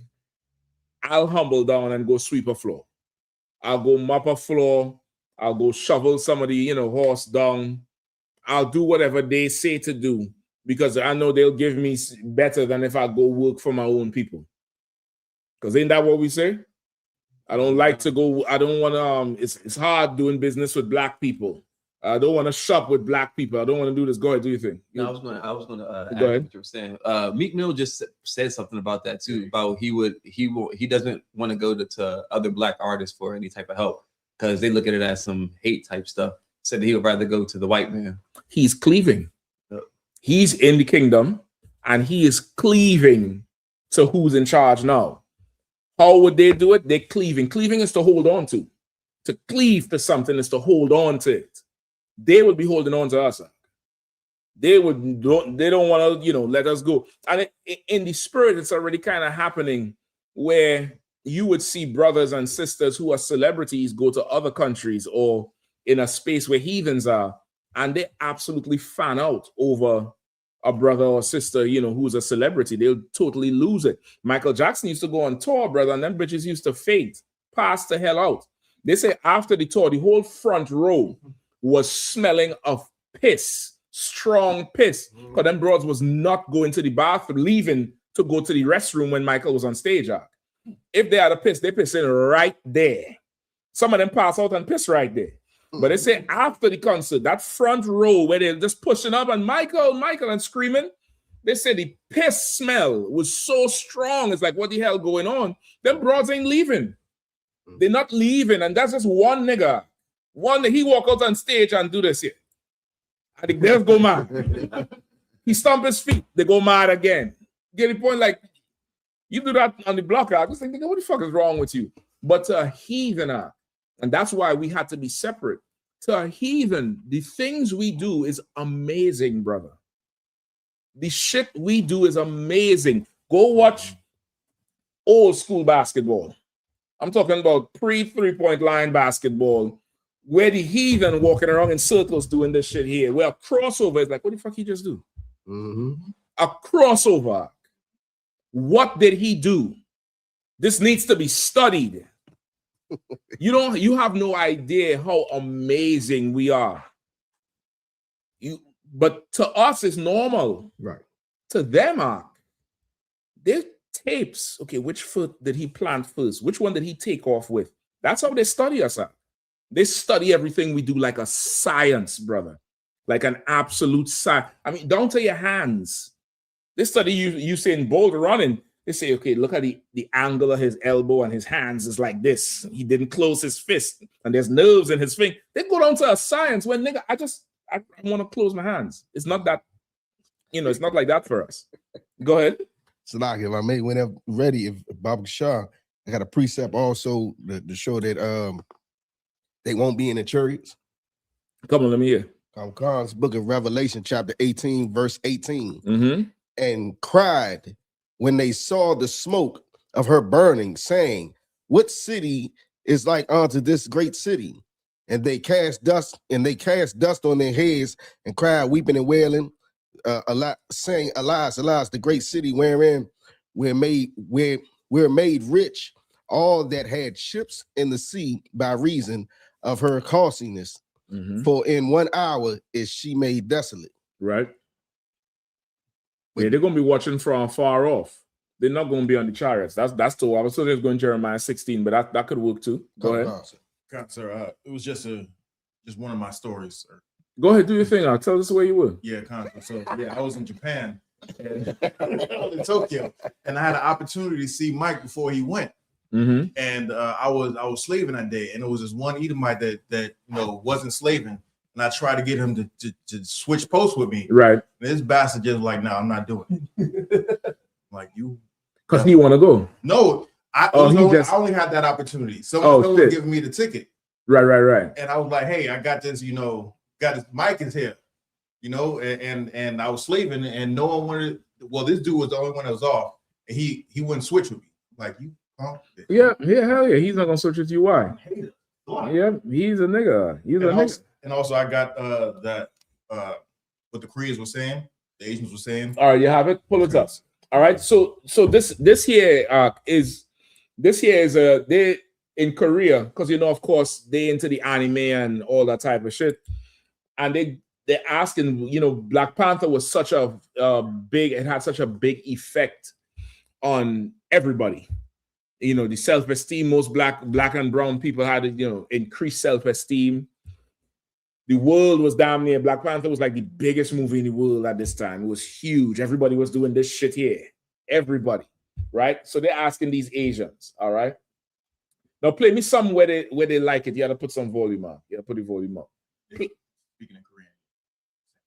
Sometimes. Unless you want to hear it, could you? I don't know. Let me hear it. Go ahead. Go ahead. Let's pull it back from before. We know where we are. What, 326? Go ahead.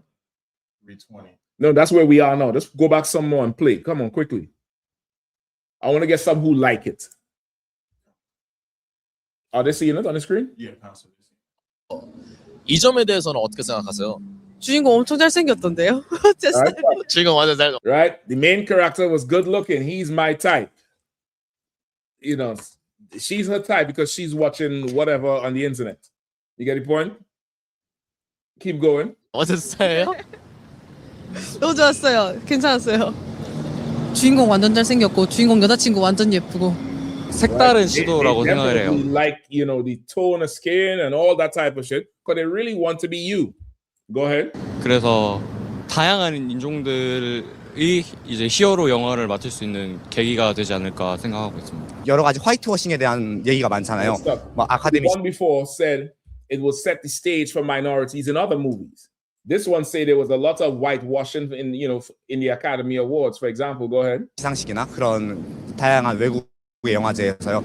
저는 당연히 이런 영화가 나와야 된다고 생각하고요. 더 많이 나와야 된다고 생각을 해요.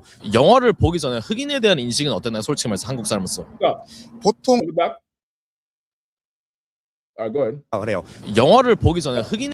Can you tell me how you perceived black people before watching the movie? Go ahead. 흑인에 대한 인식은 어땠나요? 솔직히 말해서 한국 사람으로서. 보통 한국 사람이 흑인에 대한 인식은 Oh God damn it! You see Christmas coming. I have no idea. For that? I told you. Go ahead. Let's you could no, you ain't got to refresh it up. What's up, guys? It's Monique from Asian Boss. And let play. Just switch and let play and then skip it. All right. 괜찮아요. 아카데미 시상식이나 그런 다양한 외국의 영화제에서요. 저는 당연히 이런 영화가 나와야 된다고 생각하고요. 더 많이 나와야 된다고 생각을 해요. 영화를 보기 전에 흑인에 대한 인식은 어땠나요? 솔직히 말해서 한국 사람으로서. 보통 한국 사람 Before the average Korean's perception of black people was not very good. Why? He knows who Michael Jordan is. He got to know who Michael Jordan is. He got to know Magic Johnson. He should know who Carl Lewis is. He might not know, but shit, goddamn. Give me some other people who Will Smith, man. Goddamn. Men in Black. Who else? Flojo, sir. Flojo. Say again, Flojo? Flojo. God damn, Mark, with the one sleeve and shit. Right, Muhammad Ali. Say again? LeBron. Well, that's probably after. Well, no, that's around the same time. You must know who LeBron is. Usain Bolt. You get the point? Beyonce. You understand? Whitney Houston. But somehow in Korea, the perception of black people was not good. What changed the perception? Let's see what he's saying. Because he said it's a good movie. So you ask him, before the movie, what was the average Korean's perception of black people? It was not good. It was not good. Keep playing. 이 흑인에 대한 인식은 옛날에는 역사책으로 예를 들면은 뭐 노예제도라던가 그런 거에 대해서만 배웠기 때문에 사실 Because we learned from our history books that they were slaves. Go ahead. 인식이 그렇게 뭐랄까 우등하다거나 그렇게 생각하진 않아요. He said the perception was not good. There's no sympathy for the slaves. If you learn, and they say pray for Ukraine. Why we don't have a perception that Ukrainians are no good? Because they teach us to have sympathy for them. They don't have no sympathy for us. None. They don't have none. He said, well, we learned they were slaves. So it was not good. It's like, oh, he's a filthy slave. Go ahead, Awarium. Hey, Shalom Shiputah, sir. Shalom Shiputah, Akim. Yeah, what you're saying is so heavy, sir. And what you're saying that he had no sympathy for the slaves. In fact, the so-called, I don't know if you could say, but the small hats, they built their whole empire off of the Holocaust. Off of sympathy. Come. They get to be cruel and evil, and they even feel they should be allowed to commit genocide, right? Because of what happened to my forefathers. So exactly that empowers me to do whatever I want. Salaki, sir. That's right. That's exactly right. Let me get some more. 근데 지금 요즘 한국 사람들의 그런 흑인의 You might want to make it bigger on the screen. I'm not sure if everybody will be able to read the words. Go to the screen, stream out, and put the one with all of us on the side. So that's big, right? Because people watching, they need to see the words. He said, now we perceive them as cool and hip.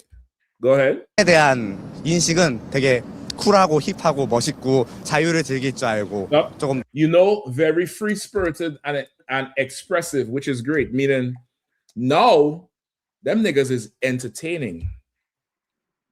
We like to watch them. Go ahead.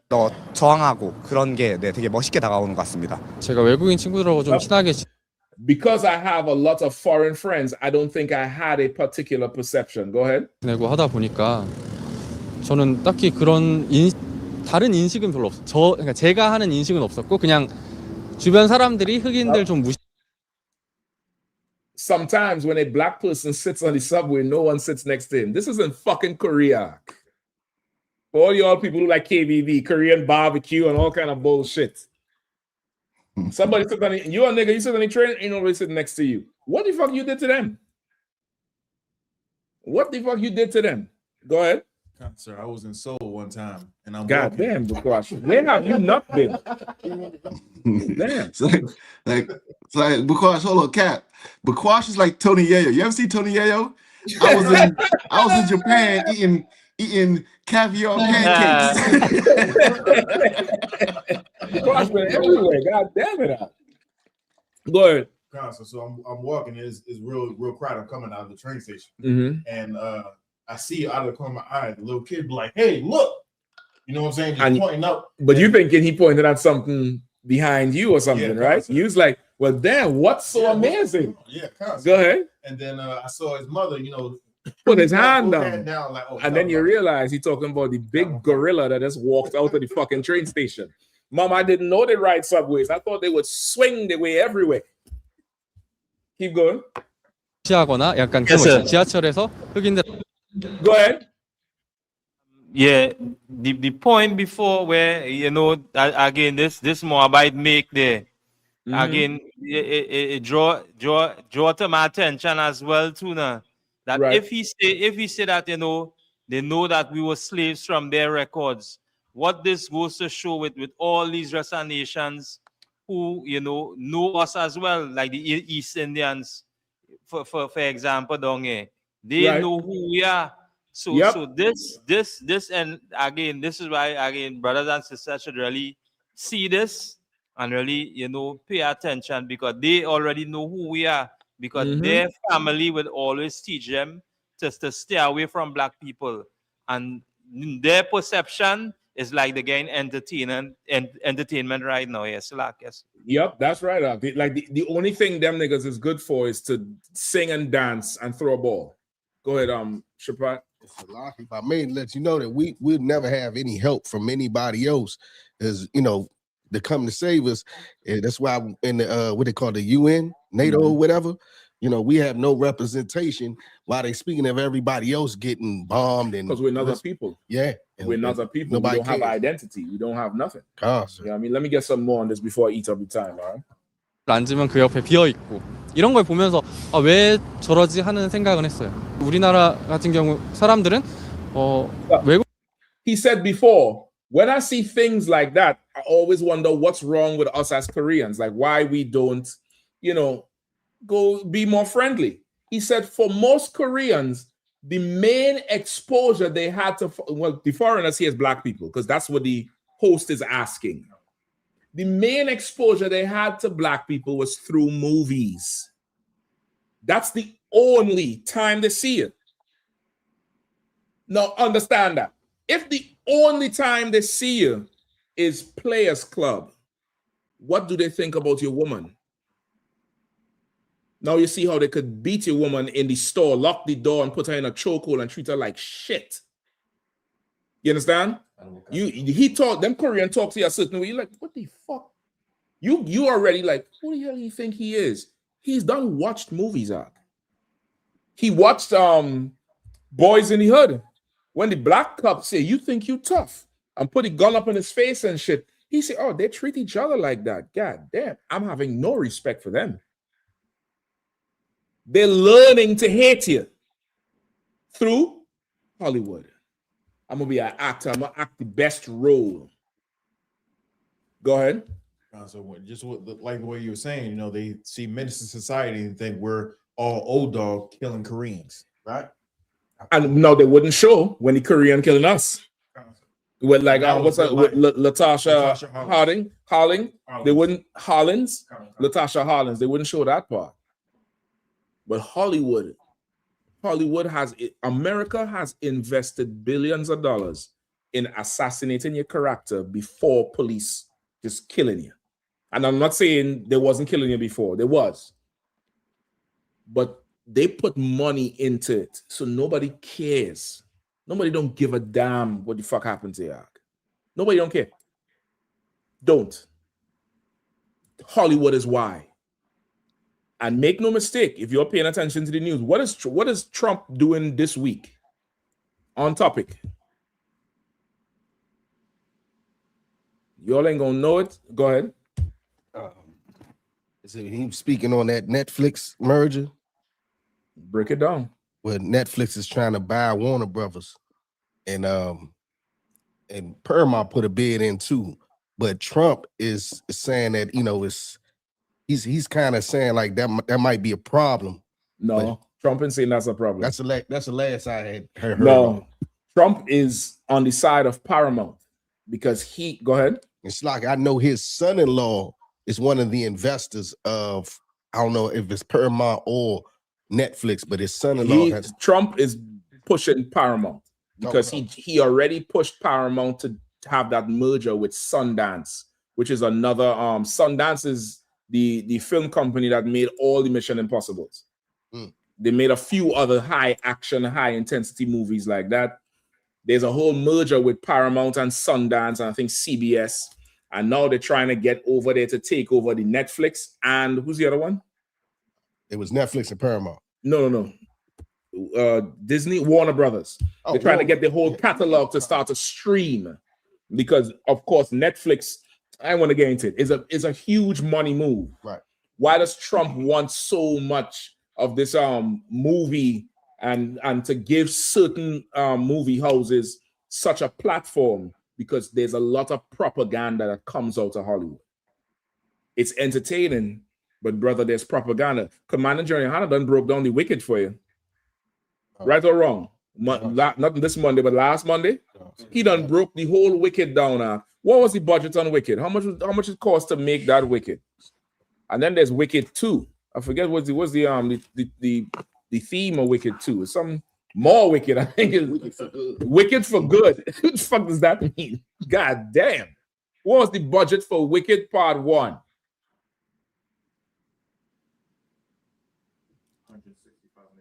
$165 million they spent on a princess movie to brainwash your children.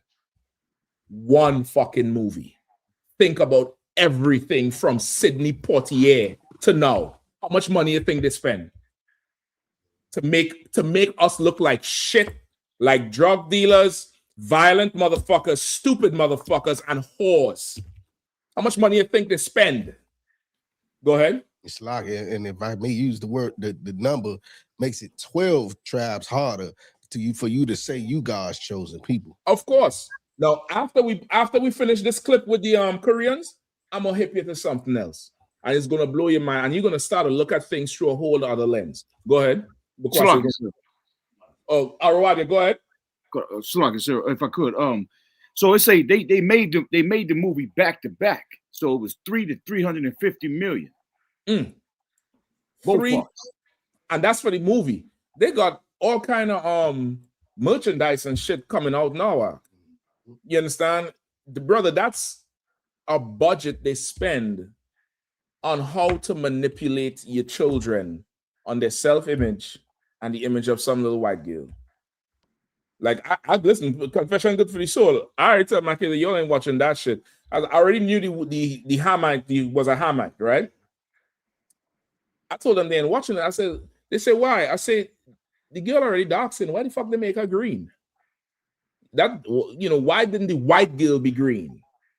Why didn't make her green? That was my whole thing on it. But after Commander Yahanna break the shit down, I'm gonna have to suck it up. I might fast forward all the singing, but I got to go watch that shit out. Go ahead. So like two things that you just said there, Bob Shaw. The green thing, because just like Star Wars, Star Wars they said was made for you to look at all these different aliens like you should look at different people equally. You know what I'm saying? But even if we had to look at everybody equally, how come everybody else look weird? How come the black people on there got the fucked up foreheads, right or wrong? And Captain Kirk having sex with everything, which is the white man. Right. It's him. That's who he is. Wherever he go, he gonna lay it down. Go ahead. Well, it's like back to the merger. Also, they was trying to put CNN. Paramount was trying to buy CNN as well and other cable channels. I think they're gonna get pushed back on that shit. But Trump is trying to push this whole thing with Paramount, Sundance, and that Netflix thing. That thing is definitely going through. I don't see how it's not going through. He said people are not going to the movies anymore. We need to make the movies great again, make Hollywood great again. They're sitting down listening and they're watching. Think about the last 10 years, how many of your TV shows and your movies where these Hamites from England is playing you. Right. And we just allowing the shit. We just letting it happen. Them crackers, they want Hollywood back so they could turn us back into the jigaboo. They want to revert the whole thing. Let's play some more. 한국인들을 접할 기회가 뭐 영화나 이런 거밖에 없었는데 그런 대중 There weren't many black people in mainstream cinema. Go ahead. 매체들에서 흑인들이 나온 경우가 별로 없어요. 그러다 보니까 사람들이 Right, I think that's why Korean people don't have a very good perception of black people. Now, if you know anything about the Asians, they don't like saying no. They don't like talking bad about nobody. It ain't just because we didn't have a prominent role out. He don't want to say the things that would say to them, black people are lower. Keep going though. 그런 인식을 더 가지게 된 것도 있는 것 같고 겉으로 보이는 거에 있어서는 막 아름답. Now look at his face. Look at him. We ain't sure if he's seeing or not, but he was taught that white people were better looking than black people. How was he taught that? In school? In the movies. The movies taught him that. That's why they made the Hamite green and wicked, and they let the old skinny anorexic broad be her regular self. Look like a princess in pink. Everything around her pink. And not only the bitch in green, but she wears black. You get the point? It's all brainwashing you to look at us like we're nothing. Keep going. 아름다움 같은 게 흑인보다 아무래도 좀 더 약간 백인 쪽이 더 아름답지 않을까라고 생각했는데 영화 보고 나서 after seeing the movie and the female characters like the general, like the Hamites who was playing had power. Remember the old bald head bitch that had all the power? You bald-headed demon. After seeing that, go ahead. Or seeing the little sister, I think that's the Shuri character, right? Go ahead. 블랙팬서 채찍근에 있는 그 장군이라고 해야 되나? 그 여자나 여친 슈리나 아무튼 막 보고 아 흑인도 저렇게 아름답구나 하는 걸 느꼈어요. Black women are just as beautiful. Now that broad who play the military general, the bald-headed demon, that's a Hamite. The little sister is a Benjamite. The Hamite is ugly. The little sister, she's beautiful, right?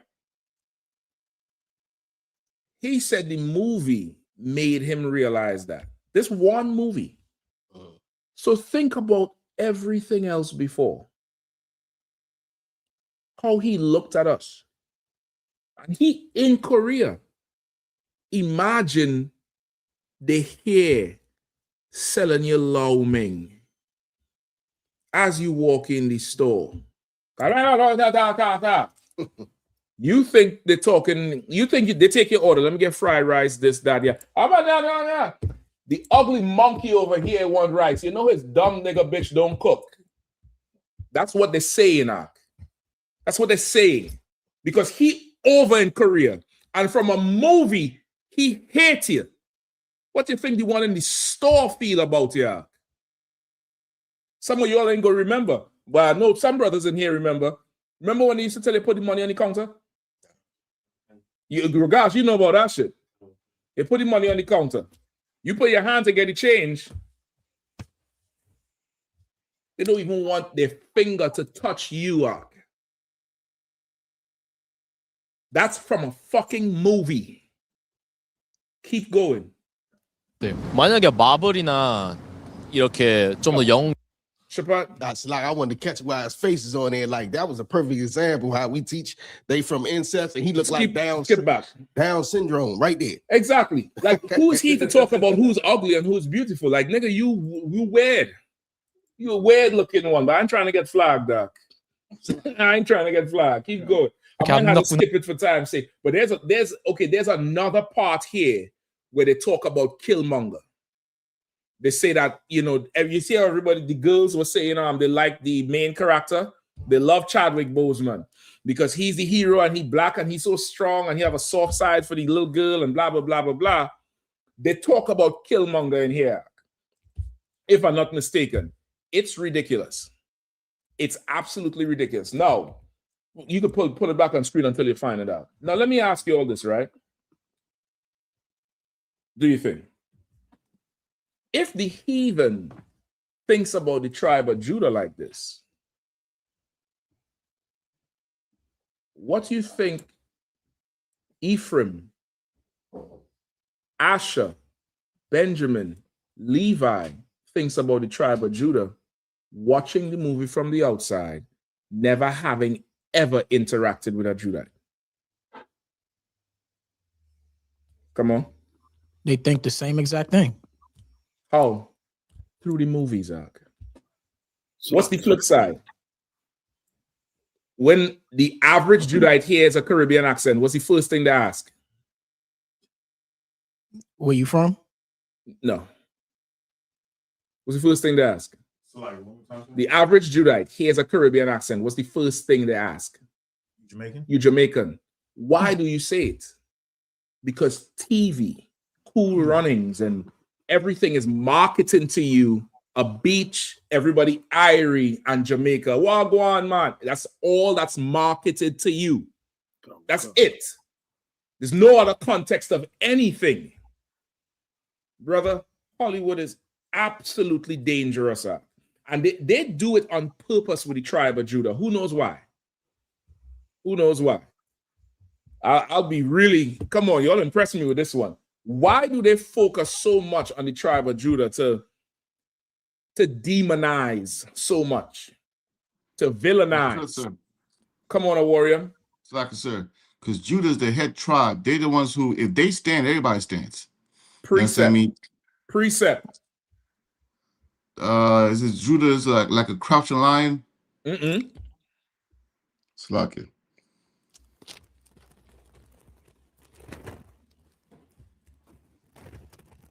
The scepter shall not depart from Judah. Nope.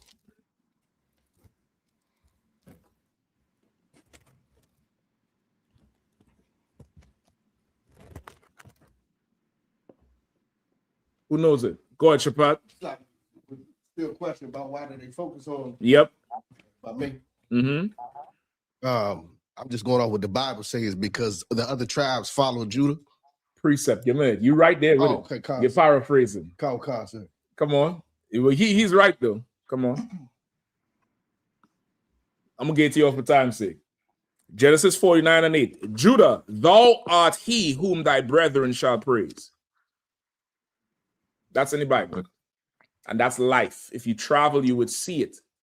Everything Judah does, everybody else follows, including the rest of the 12 tribes. Everything.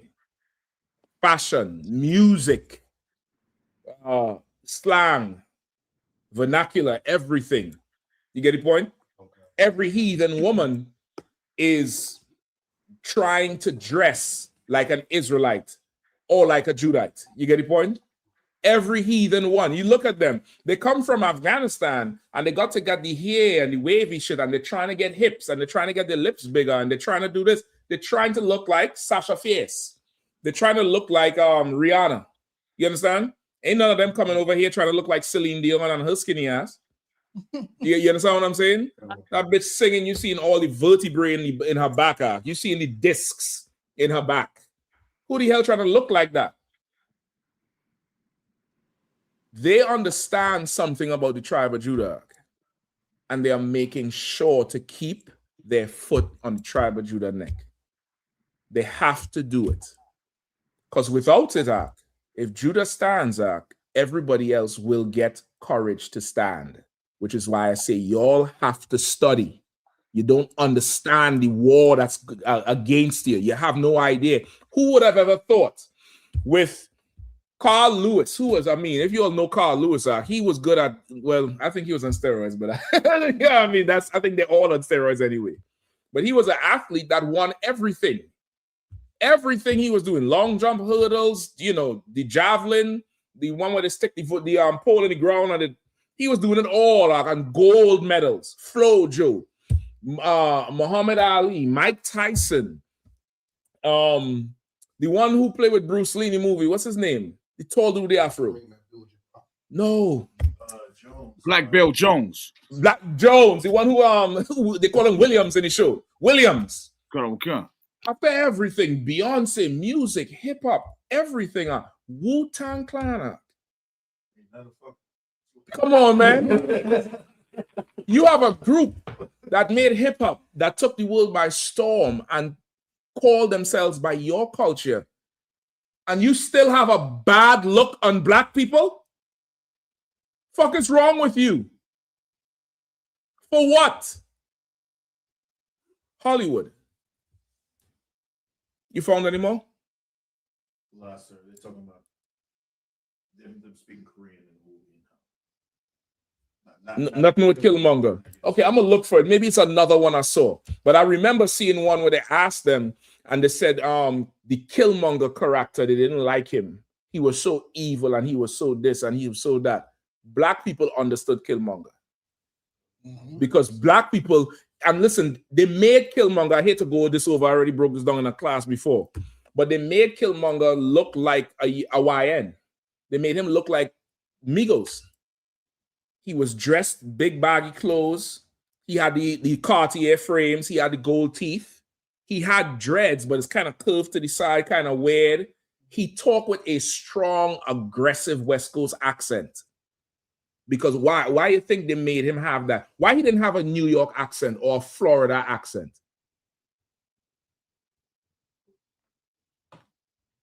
Because of boys in the hood. Because of menace to society. Them Koreans will hear it and associate it with that. You understand? Killmonger character was meant for everybody to hate him. Everybody. That's why in the show they made him strangle the grandmother. Remember that? When he went for the flower thing, remember he killed her and burned all the fields, burned everything. He said, "I'm coming back now. Y'all left me out there." So the Korean watching it, he's so violent. To black people, we were slaves and y'all didn't come for us. So when I come take this, nobody else can have it. That's the spirit of Christ. What he was watching there is Christ. He come and burn everything, and he's the last one. He's the last one, and that's just that. You get the point? Don't let me go no more into the other characters. But Hollywood, brother, does so much to disarm you and to discredit you. In fact, I might have to mention it. Because the part 2 of it, they brought in Issachar. Remember? And how did they make Issachar interact with the whole Black Panther family? Was it working together? No. That was to further perpetuate the divide. And I think in the end, finally, something happened. I forget how the thing go. Even in the part 1, the monkey one who came down and says, "This your king?" You know, he's an actual Benjamite, the actor. He's an actual Benjamite. I found it very strange that they made him come up against him and then work to help him back out. It's almost like they knew what the fuck they was doing. It's almost like they understood exactly what they were doing to assassinate your character. You get the point? Hollywood, they want everybody to hate you.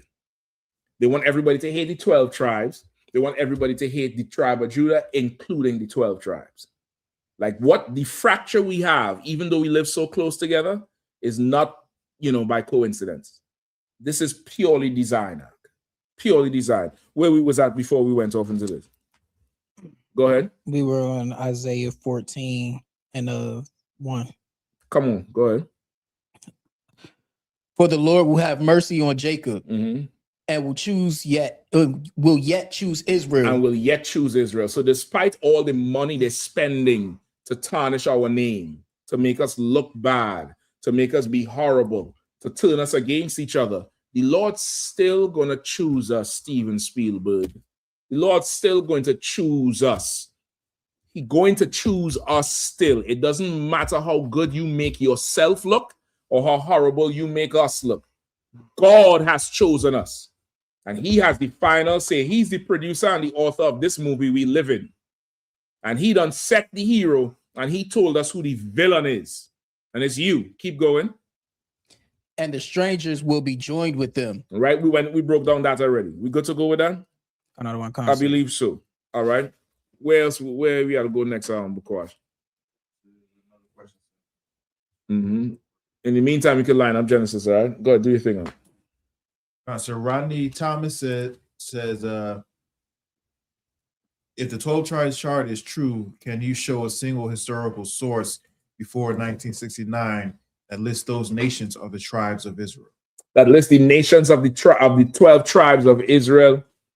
Hold on, let me ponder for a second. Go ahead, Shapat. It's not if I may. He asked that question yesterday. He was thoroughly answered. All right. Well, shit. He asked it yesterday. He was answered. Hell. Sir. He sounds like he kind of coming up against the truth a little bit. He is. Okay. I ain't even going into it because Zach done, helped you out the best way he could. Yeah, and I know Kazak will help everybody out. He done helped you out the best way he fucking could because you for sure is one of them. All right. Let's go to the next one. No sweat. Let's get Genesis with, if you can't find none, let's get the other one. All right. The one-on-one. Go ahead. Shadow Archivist Purple says, why do you use a Jewish man symbol? It's not written in the Bible. Toilet paper ain't written in the Bible either, nigga, but you're wiping your ass. Toilet paper is not written in the Bible. The scripture tell you carry a staff and have a spade at one end. I'm paraphrasing. So when you go to ease thyself, you could dig a pit and ease yourself. It ain't say shit about toilet paper. You're still wiping your ass. And you're lying. It is written. Give me the seal of Zion. Give me the seal of Zion in the Apocrypha.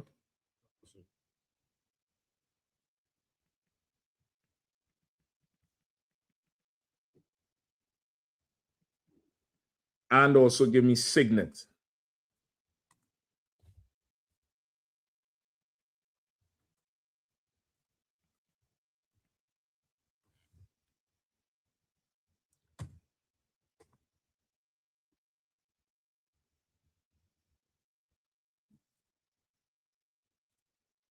You have it? Coming up, sir. Go ahead. Coming up.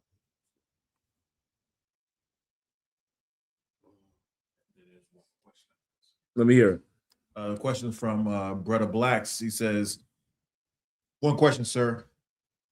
How these two scriptures apply to us today? Ecclesiasticus 25:26 and Matthews 19:19. Matthews 19:9. Ecclesiasticus 25:26 sound like one of my favorite precepts. It sounds just like that. Find me the seal, is the holy seal or the seal of Zion. You have it? Go ahead, let me hear that first. Come, Second Esdras 10. Come, sir. Come on with. Book of Second Esdras, chapter 10, verse 22. Our psaltery is laid on the ground. Our song is put to silence. Our rejoicing is at an end. The light of our candlestick is put out. The ark of our covenant is spoiled. Our holy things are defiled. And the name that is called upon us is almost profane. Right. The name that is called among us is almost profane. What name is called amongst us? The Jews. Take that question down. Give me back the other one, the Jewish man symbol. I need that one. All right. Read that last part again now. Come, sir.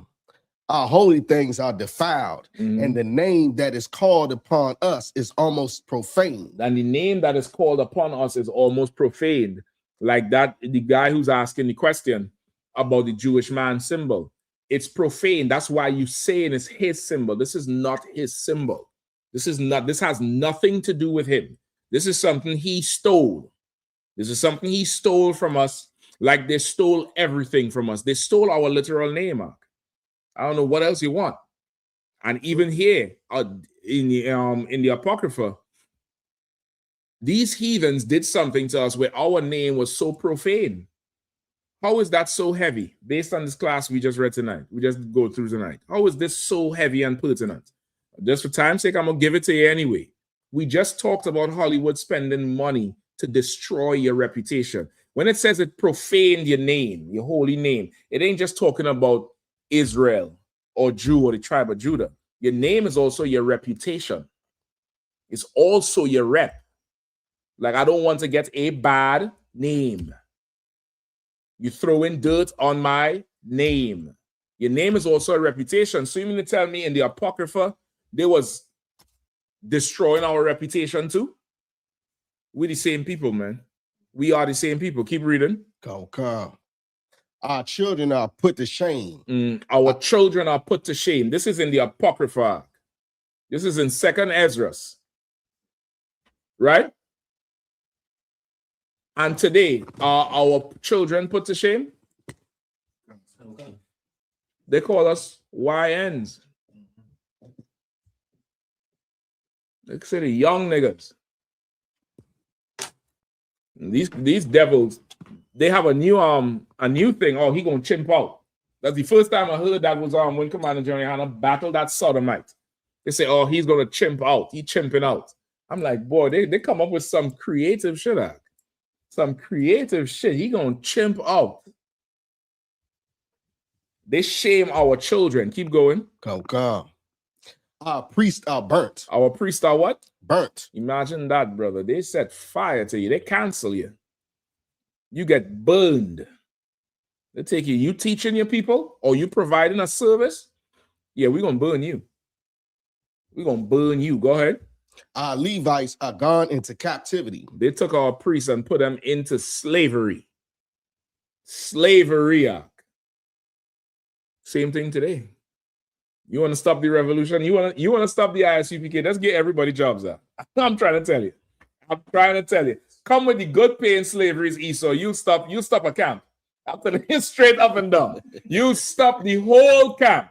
I'm saying it nice and loud so y'all can get $250,000 salaries. And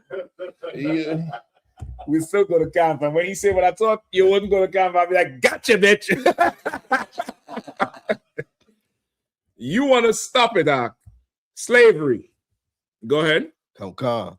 Our virgins are defiled. Say it again. Our virgins are defiled. Our young women are defiled. Isn't that going on now? It was going on back then. Go ahead. And our wives ravished. The same thing is going on now, is going on back then. Go ahead. Our righteous men carried away. Mm-hmm. Our little ones destroyed. Same thing. Come on. Our young men are brought in bondage, and our strong men are become weak. How is this? How is it? I mean, brother, this is thousands of years ago, and this thing is going on right now. Keep going. Come. And which is greatest of all, the seal of Zion. The seal of Zion is this right here. This is David's signature. This is all in his archaeology. This is what he would put in the wax when he would seal the letters that he would send out from the kingdom of David. This is David's signature. It's the seal of Zion. Like America got a seal with the eagle and it holding the arrows, and you're familiar with America's seal, right? Every country got a seal. Our seal is this. This is our government seal. This is what our government official document would have. Go ahead. Salaki, sir, if I may. Mm-hmm. Before I came into the school, I always thought that the seal was a pentagram and it had something to do with witchcraft. No, listen, I wish it did. I wish it did. So we could just all stop, wearing this satanic symbol and just go into witchcraft and be rich. It would make more sense, right? Wouldn't it make more sense if this whole thing was just nonsense? And all we had to do, instead of just wearing it for fashion, actually put some candles down and we could get $5 million tomorrow. Wouldn't that make more sense to do? Right. If it was real. If this is really witchcraft and it's Satan's symbol and all that type of shit, how the fuck it ain't working for them niggas who doing it? What, they lighting the wrong candle? The greatest of all, the greatest tragedy of all, go ahead. The seal of Zion have now lost her honor. The seal of Zion has lost her honor. And that's why you think it's the Jewish man symbol. Because everybody think that small hat, the moil who would suck the baby's penis after circumcision, Epstein, everybody think that symbol belongs to him. Netanyahu bombing everything, west of Jerusalem. Everybody think that belongs to him, and it doesn't. Go ahead. Biggest pride parade in the world. Biggest pride parade in the world, Tel Aviv. Everybody thinks this seal belongs to him. It's lost its honor. We restore honor to the shield. We restore it. People see us and they're like, hold up, ain't that so-and-so? Yeah, but it's not that. And we break it all the way down. We restore honor to this thing. This is a holy thing, man. It represents David's kingdom and law. At one time, the law enforcement everywhere was wearing this shit. And it comes from David and his men because that would be the kingdom's men. You get the point? It's a reason they chose that to wear, because this is where law comes from. Every law comes from the Bible. Go ahead, Arawadia.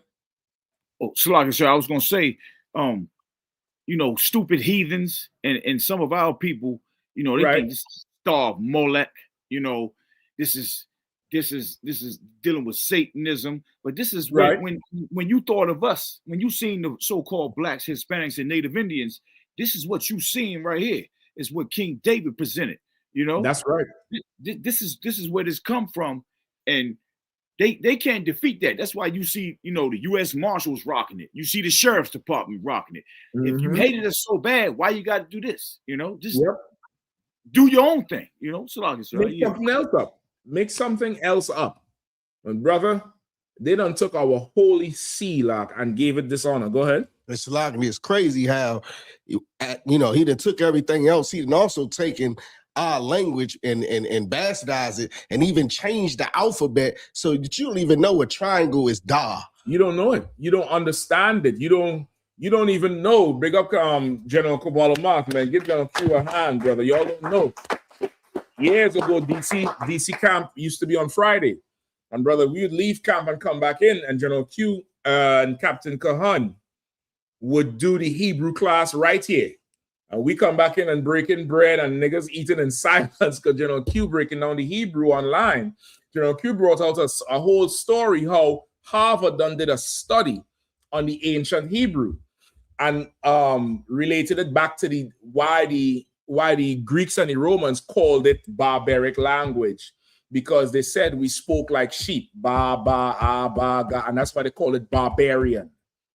He also broke down how easy, why Hebrew, the ancient Hebrew, for those of you brothers who are the test, while the ancient is so, it seems so natural for us, because they did a study that babies understand that Abagada language from in the womb, that song, that cadence, which is why baby language is what?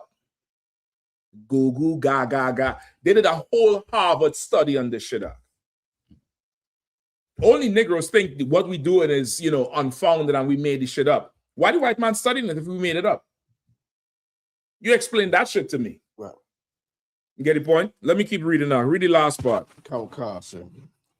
For she is delivered into the hands of them that hate us. Exactly. Now they have our symbol and they absolutely despise us. And they also run what? Hollywood. Somebody on point tonight, because everybody else was looking like, what did they run? What did they run? They run Hollywood, nigga. They run Hollywood. Every movie you see, they run it. Anything coming out of the, you know, your TV, they somewhere involved, and it's always showing us in the most negative light. The absolute most negative ass light. And they will never show them that way. You understand? Go ahead.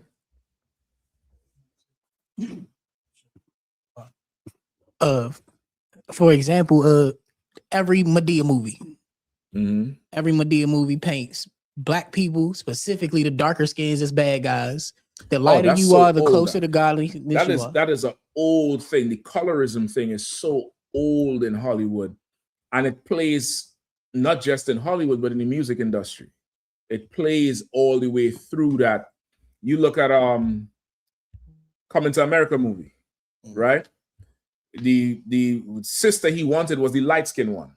And she was pleasant and homely and talk nice. And the darker skinned sister was loud and she was the money chaser. He's the prince. He is not the prince. Remember that shit? All that shit is on purpose, brother. It's absolutely on purpose to keep the infighting. It's all the way there. It's in the, you know, the music industry. Forget about the music industry. It's just ridiculous. So they're the ones that hate us. This is not a Jewish man symbol or a star of Molech or none of that shit. This is David's signature because Christ sits on the throne of David. This is the symbol of your government. I'm assuming it's a brother. All right, we good to go? So like I say, if I may. Yeah, go ahead. Come on with it up. Yeah, like I said, just to touch a bit on the signet, right? Mm-hmm. Even out in Trinidad, as Officer Mike did a class with it. You understand? Where the East Indians, they're using it into their Diwali celebrations now. God, you understand? Damn, you right. So now, with us as a people looking in at the East Indians, right? It will be looked at as holy for them because they're using it on their celebrations with the same Diwali is the festival of lights, and it is something right for them. Right. But when we as a people wear it or use it, it becomes demonic. You understand? Right. So it went all back to what I was talking about with the propaganda, you know what I mean, being pushed on our people, and we don't understand this belongs to us. You understand? Exactly. Exactly. I gave him a hand for that. I have a good point. I totally forgot about that part. If because you might could find that picture, I might could find it too, where they have the East Indians have a celebration called Diwali. It's called the Festival of Lights. I think it was about a month or two ago. And this was right around the time when Trump started pushing into the Caribbean, right? And you know, the head of Trinidad, she's an East Indian, she's a Hindu. She celebrates Diwali and all that type of shit. And the president, I believe, the president is a woman. I'm not sure if she's a heathen or not, but they always liked what they call dayas, which is these little clay things with oil and a wick, and they light it and it just lights up the place. Brother, and they took bamboo and made a shield of David in the middle of the damn Hindu festival and covered it with dayas and lit it up. And it was like, why are they making this shield? Because the Jewish man done said what he said. And that was them, that was her saying, we'll side with you. And nobody say that was demonic, like what Masquerade bringing out. Nobody say that, you know, that they put Satan symbol on the president's lawn. Everybody accept it as part of their culture, but we wear it, and they say we evil and we satanic and we everything else. You understand? Like we're the only people who not allowed to change everybody else's mind. Everybody could do that. Everybody else could do it. You get the point? Anybody else, they could, they're allowed to mess up or be criminals or whatever, and they have a chance to change who they are. We, not criminals. And we get the bad end of the stick every time. Them Somalians, they're gonna forgive them and they're gonna make a public apology. They're gonna treat them like it was just a big misunderstanding. If that was us, brother, it would be, they would be calling for our heads. They would be. You understand? If you ain't finding Bakwash, don't even worry about it, all right? I could try to find it on my crack. If you find it, you could put the link or send me the link or send it to Bakwash in the chat where he sent the link to you all. All right. I do believe we found it before, or just tell him what to look up. What was the last question? The last question is from Brother Blacks. It says, one question, sir. How these two scriptures apply to us today? Ecclesiasticus 25 and 26, and then Matthew 19 and 9. All right, Matthew 19 and 9, Ecclesiasticus 25 and 26. Let's get it, all right? Ecclesiasticus 25 and 26. What is Matthew what? 19 and 9. 19 and 9. All right, let's see if we could get it real quick. I hope I don't have to do too much here because we're right up on the time. I want to end it soon. Ecclesiasticus 25 and 26. If she go not as thou wouldest have her, cut her off from thy flesh and give her a bill of divorce and let her go. Okay. I see where you're going. Go ahead. Give me Matthew 9. What is it? 19 and 9? 19 and 9. Uh-huh. And this is Matthew. Okay. This is the book of Matthew, chapter 19, verse 9. And I say unto you, whosoever shall put away his wife, except it be for fornication, and shall marry another, committeth adultery. Right. And whoso marrieth her which is put away doth commit adultery. Right. I believe he just, his point here is the beginning part, that first part. Whoever put her away except for fornication commit adultery. But then Ecclesiasticus is saying what? No, that's not it. That's not the one. But it's similar, but that's not the one. There's one, just look up, Google Trinidad. Google Diwali in Trinidad. The Jewish shield or something, and you'll find it. All right. So he's asking, how does it reconcile? Because it sounds like it's saying two different things. This is a very good question. All right. Now, for you to understand, this is right there in Matthew 19. Skip up to start at verse 5. Whoever was reading. Verse 5. Uh-huh. And said for this cause shall a man leave father and mother, and shall cleave to his wife. And they twain shall be one flesh. And they twain shall be one flesh. Twain mean two, right? Like twine, like you intertwine something. The two of them that's tied, they're gonna be one flesh, right? So this is what? Marriage. One flesh is sex. Sex is marriage. That's how two flesh could become one. That's the only way you could join together with a woman. All right. The only other way your flesh could be tied is how? Through blood. Through blood, meaning your children. You get the point? Your children. But the tie you have with that woman is through the sex. All right. Keep going. Verse 6. Wherefore they are no more twain, but one flesh. Right. Wherefore they are no longer two people, but one now, because they done had sex. Go ahead. What therefore God hath joined together, let no man put asunder. Right. So he's saying what the Lord has joined together, what the Lord recognized as, okay, these people are married. Let no man separate. Let no man put asunder. Keep going. Verse 7. They say unto him. Now they come into the Sadducees and Pharisees is questioning him. Keep going. They say unto him, why did Moses then command to give a writing of divorcement and put her away. Right. So they're saying if that's the case, why did Moses say you could put your wife away and give her a bill of divorcement? Why did Moses say that? Which is why in the Apocrypha, that's what is written there in Ecclesiasticus 25 and 26. Because the Apocrypha is before Christ. So from the time of Moses up to Christ, Moses said, y'all two can't get along. Instead of what? Instead of y'all killing each other, because that's what the hell is happening. Just think like what we just read with the destruction of the youth and, your wives taken. How is the same thing like today? The same thing going on back then. What's happening today with two people that can't get along, a man and a woman? What's happening? They get divorced, fight, kill each other in the Divorce. streets. I wish it was just divorce. What's happening? They split up. No, before they split up. God damn. What's happening before they split up?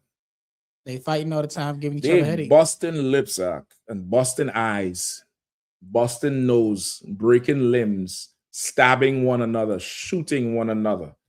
Y'all used to that to the stabbing and the shooting we're so up on Mathquayak, they'll be able to tell you exactly how that should go in the islands. In the islands we are a little bit more crude and a little bit more unrefined. Now, what usually happens, Mathquayak? What stories we grew up hearing where the two of them can't get along? What is she doing to him? She doing anything come to mind. Anything come to mind, hot oil on your back when you're sleeping. Oil drained into your ear when you're sleeping. You understand? You understand that? You understand? You get what I'm saying? It's horrible. It's horrible. How many times I done heard some brother come home and realize he getting help. That's one way we would say it in the Caribbean. This man helping you. It doesn't mean he helping you lift a box up. It means he's helping you lift a box. Your box. Meaning he giving you help. Meaning he helping you out with your woman. So you come home and find some man who is helping you. The brother lose it, goes for the machete, what we call a cutlass, a tree line. It's almost like some of them is as big as this scroll here. It's like a mini sword, and goes to hack everybody in the house. Everybody, he goes to hack everybody up. I mean, chop into pieces. Now, you think in Moses' time, it was more civilized? We was more civilized, that? With stoning was normal and cutting your hands off was normal? Moses saw what we was doing to each other as a man and a woman, having difficulty forgiving each other. And sometimes, brother,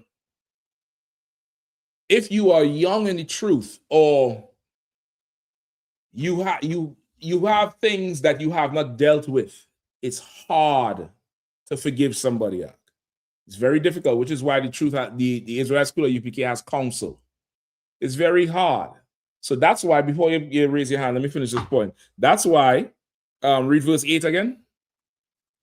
Verse 8. He saith unto them, Moses, because of the hardness of your heart. Because of what? The hardness of your heart. Because of what? The hardness of your heart. Pouring hot oil down your ears. Because of what? The hardness of your heart. Pouring hot oil on your back. The hardness of your heart. I think Judas would what? Grits in your face or something like that? Throwing hot grits on you. Because of what? The hardness of your heart. Stabbing you. Because of what? The hardness of your heart. Chopping them up into pieces. Because of what? The hardness of your heart. Moses saw this. Vibes Cartel have a song where he said he has to have the girls love him so much. What they expect him to do, he had to take more women. He said one of his wife, she catch him with a woman one night. He tell her, he hug her up and he said, that's all right. He said the next night she catch him with somebody. He said she come back with a longer knife. You get the point? That's normal. That's a normal thing. She gets angry and she goes to key your car and stab out all your tires and write "you whole man bitch" on your car. She really wants to do that to you, but she can't get to you. So she gets to the car. You understand? She gets to the car. How many videos you see? The police come, separate the broad, and she get quiet and she get calm. And the minute they turn their back, she just lunge at you and assault you in front of the cops. How many videos like that you see? And then she gets into her handcuffs and goes wherever with them, and she's ready to wreck her whole life over the shit. There's a famous video. I'm going to look for it and post it back for you. 2 of them, where the brother, he's done with the broad. She's coming to, I guess, give him the child. She's using the child to see the brother. He don't want to see her. He just want the child to go. She don't want to give up the child. He jumps in the in his truck. It's like a big SUV. He jumps in the truck to leave. This brother runs and jumps on the boards, you know, the track boards that you step up to go in, holds onto the rail on the top of the car with the baby in the hand while he's driving the fuck off. You remember seeing that video? My energy bill dropped. There's another video of this broad. She's angry with this man and she's chasing him with her car on a city block and runs him over and breaks his legs. Moses, the hardness of your hearts, suffered to put you away. He suffered. What does that mean? He suffered to put you away. What does that mean? Come on, Shapat, for time's sake. Tolerated. He not tolerated. He suffered it, meaning, yeah, he tolerated, but it's like a painful tolerance. Why is that's it right there? That's the you see the little image? You might want to go back to it. Don't show it now. Let me finish up this. You'll show it after. But just find it. All right. Why is he suffering it? Why is it something he has to suffer? You could pause it right there. Why is it something he has to suffer? Go ahead. Quickly. It's something that he doesn't want to do. But why doesn't he want to do it? Because he knows what we because it's against the law. Because that's not our law. But Moses, understanding that if he doesn't do this, we would just kill each other. We would just be a nation of traumatized children. And Moses, with the authority the Lord gave him, made an amendment. He said, listen, man, I'm going to have to do this, Lord, because they don't understand forgiving. They don't understand. And remember, when Moses did this act, we was fresh out of fucking Egypt. It's like leaving America today, and in the multitude that walks out of Egypt is Beyonce, is Rihanna, is Muriel Bowser. You think, brother, they're willing to suffer in the woods and eat quail and manna and drink water from a rock that Moses hit? Imagine walking out now and the Lord put us somewhere that's warm and you got quail, you got manna. There's water flowing out of a big, huge stone. No river. Moses hit the damn thing, water flow out. You got a pillar of fire by night to light the way and keep you warm, and a cloud over your head at day to guide you. You done seen the empire fall. And in about, 10 days, it's going to be Christmas? What do you think Muriel Bowser and the chief of police and the lawyers and the doctors and the Christians is going to want to do while we in the wilderness? They're going to want to make a golden eagle. They're going to want to go right back to Egypt. They're going to want to go right back to Egypt, and they're going to say, we're going to have an old school DC Christmas. And some brother's going to say, to hell you not, and kick over the table. And she's going to want to stab him out. That's what Moses was dealing with. So Moses say, all right, fine, you're separate. Don't kill each other. Don't kill each other. And if you don't understand it, you're probably not a parent or have never had to raise children, nieces and nephews. Sometimes you're just trying to make sure they don't kill each other. And that's why Moses gave them a bill of divorce, for the hardness of your heart. If Moses did something wrong, just for time's sake, I want to ask the question, but if Moses did something wrong, surely Christ would have said it here. Right? He'd have said Moses should not have ever did this. But Moses said, for the hardness of your heart. Why did Moses have to make an amendment for us? Why did Moses have to give us a potty instead of a toilet, or a step stool instead of just go wash your face in the sink, or a bib? I'm saying these things to help you answer. Come on, Arawadia. We was that stiff-necked, like we are now. Children, we was a bunch of bratty, complaining ass children. Didn't care about shit, but what I want now. That's who we were, coming out of Egypt. Moses is like, well, goddamn, just, all right, go separate. Go separate. Go ahead. Keep reading quickly. Suffered you to put away your wives, but from the beginning it was not so. So he giving them context. He said, Moses, because you were so stiff-necked, you was hard-headed, you was spoiled like a child, like a baby. Because you wouldn't listen, Moses, he suffered to give you a bill of divorce. He didn't want to do this shit, but you would have gone and killed the broad. You would have gone and killed the brother. So he did it. But in the beginning, it was not so. It wasn't so in the beginning. Keep going. Verse 9, and I say unto you, whosoever shall put away his wife, except it be for fornication, and shall marry another, committeth adultery. And whosoever married her, which is put away, doth commit adultery. Right? Whoever puts away his wife except for fornication, meaning unlawful sex, meaning she has had unlawful sex. Unlawful sex is her having sex with another man or woman. Right? Anything, anybody go inside of there but you are, she's unlawful sex. That's, outside of that, you can't put her away. You cannot put her away. If you put her away, you are an adulterer. Anybody who goes and marries her is an adulterer, because you're taking another man's wife. If you're separated, be separated. The Bible says, give me that too. Separate for a time, quickly, for time's sake. I'm trying to keep the time out, but you're trying to drag me to 10. I don't know what it is, like. I was just closing out at 9:31. I was doing good time, Bakwash. Good time. It's like you're going up to Passover or something, and you doing good time on the GPS. Like you beating the GPS. You know how that is, Bakwash. You running down the GPS, and some little child in the back saying, hey, I have to pee. Motherfucker. You pulling there to piss out. The piss stop take 30 minutes. You get back on the GPS. It say 2:45 arrival time. Now it's 6 o'clock. Y'all killing me out. Go ahead. Take your time, cat. Listen, I ain't got time to take. Time ain't mine to take at all. You have it? Come on with it. It's 1 Corinthians chapter 7, verse 5. Come on. Defraud ye not one the other. No, give me the separation one. If they let them be separated for a time. I think it's somewhere right there. This is it, sir. You want me? Go ahead. Defraud ye not one the other, except it be with consent for a time, that ye may give yourselves to fasting and prayer.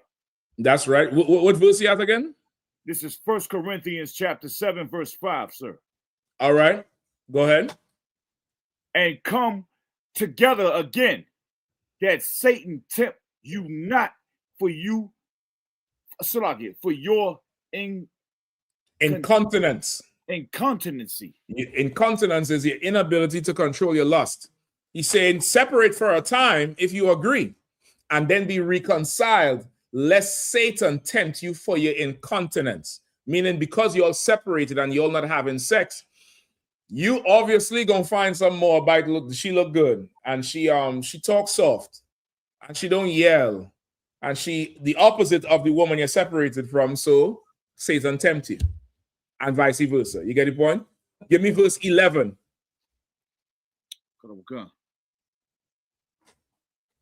Verse 11. But if she depart, let her remain unmarried, or be reconciled to her husband, and let not the husband put away his wife. Right? If she departs, if it's her departing, the first one we're talking about is the brother putting her away. Sometimes she just departs her. That happens. That happened in the Bible. That brother who get chopped the fuck up.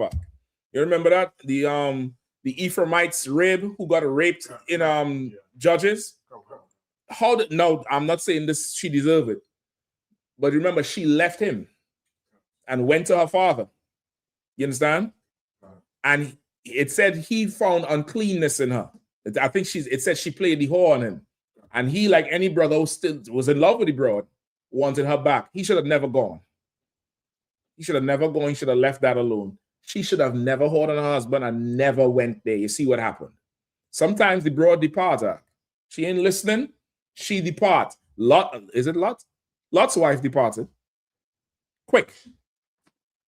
The angel said, leave and don't look back. Lot said, let's go. The daughter's gone. This bitch right there. Imagine walking out the door and say, listen, man, if you make it to the street, you're getting beamed up in the chariot. You reach to the edge of the sidewalk to step into the street and turn back. You're dumbass. You departed. You ain't listening. It said, if she depart, let her depart, but let her remain unmarried so that you'll have a chance to reconcile in the future, if anything. You get the point? Sometimes the separation come up. It's just like that for the hardness of your heart, but in the beginning, it was not so. That's how the two reconcile. It could seem confusing to the brother who asked the question, Brother Blacks. It could seem confusing, but it's absolutely not. The Bible, once again, somebody has to teach you the Bible. The Bible is not something you could just read and understand. Your understanding is going to be less than or skewed because we grew up in this captivity. How we process things is through a Christian filter. I'm not calling you Christian in any way. I'm just saying how it is. So you might see something and your understanding of it is from a Christian background. So it's confusing. It's twisted. Moses gave a bill of divorce because we was killing each other like we doing today. You could go on ABC News right now and see footage of some man walking down a sidewalk with an extremely heavy suitcase. And then they tell you in the suitcase is his woman that he chopped up. You could see it. You could see that thing. Right now, there's a case going on in court with some man who done killed his wife and dismembered her body. He plead guilty to chopping her, but he say he didn't kill her. Yeah, nigga. Some white man. Y'all could go look it up. It's right now in the news. Moses saw all of that shit up and was like, listen, you all stop. Just separate. Just separate for a time. And that's that. You understand? Go ahead, Doc. Slog, yes, sir. The story that you're talking about, is that the story of the sister who said she wouldn't date black men? And then like a couple days later, her so many of them are. It ain't just one. It's so many of them. You could go look it up. You could just go look the goddamn thing up. Right? So that's it, all right. With that, pass the class over to Priest and Officer Shapataya.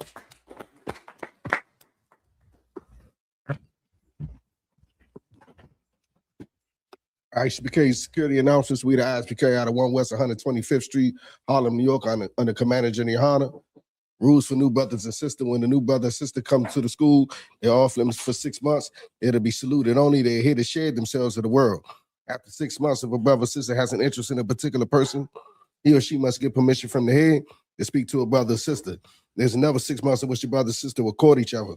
After this 6 month period, brother or sister will get permission from the head to marry. TITHES, which is a commandment. You can find this in the book of Numbers, chapter 18, verse 21, and the book of Malachi, chapter 3, verse 8 through 10. Means 10th in Hebrew, and it's pronounced ma'ashara. 10% of every penny of any increase the Lord gives you, give to the treasury department or teacher. Priest for a free will offering for priests, not mandatory, whichever amount you like to give. Upcoming Holy Convocation. Feast of the Dedication of Hanukkah. 25th day of the 9th month by the space of 8 days. To find this, it's like Sunday, the 14th of December, 2025, for 8 days. You can find this in the book of First Maccabees, chapter 4, verse 52 through 61. Also, we got the Lord's 57th annual Passover in Houston, Texas, Saturday, April the 4th. The whole week, you know what I'm saying, long event. It's a week-long event, starting with the kickoff, the slaughter of the lambs. It's gonna be all types of events. April the 1st to April the 5th. Make sure you get all your book all your hotels as soon as possible. You know, so make your travel arrangements. It's $200 for anybody that's 17 years of age or older. You know what I'm saying? All adults. Slack, sir. Anything else you want to add? Come. Remind Akmi and check on social media such as ISUPK.com, Facebook, Twitter, YouTube, and so on for I.S.U.P.K events and materials. If a brother wants to be a troop in the school, you should start wearing all black, which includes black boots, black shirts, black pants, black hairband, or scarf. And with that, I say Imagium, which means to stand. Go give a courtesy salute to the teacher. Men of Israel, Mike Shabbat, Mike, Barak, God give him a top. Class dismissed. Shalom, Israel. It's that time again. The I.S.U.P.K. under commanding General Yahanna presents the Lord's 57th annual Passover. That's right, the Lord's 57th annual Passover, April 4th, 2026 in Houston, Texas. All Black, Hispanics, and Native Americans are commanded to observe the Lord's Passover. This will be the biggest Passover to date. You do not want to miss this. Fresh lamb, fresh wine, and bitter herbs as commanded by the Most High. Only $200 per person, ages 17 and up. The biggest event of the year. There is only one Passover, and it's under commanding General Yahanna. See you there, Israel. Shalom. Nobody else there to compare to. Train for war, men of war, and warlike apparel. Prefer our leaders, can't get between us. Watch where you stepping.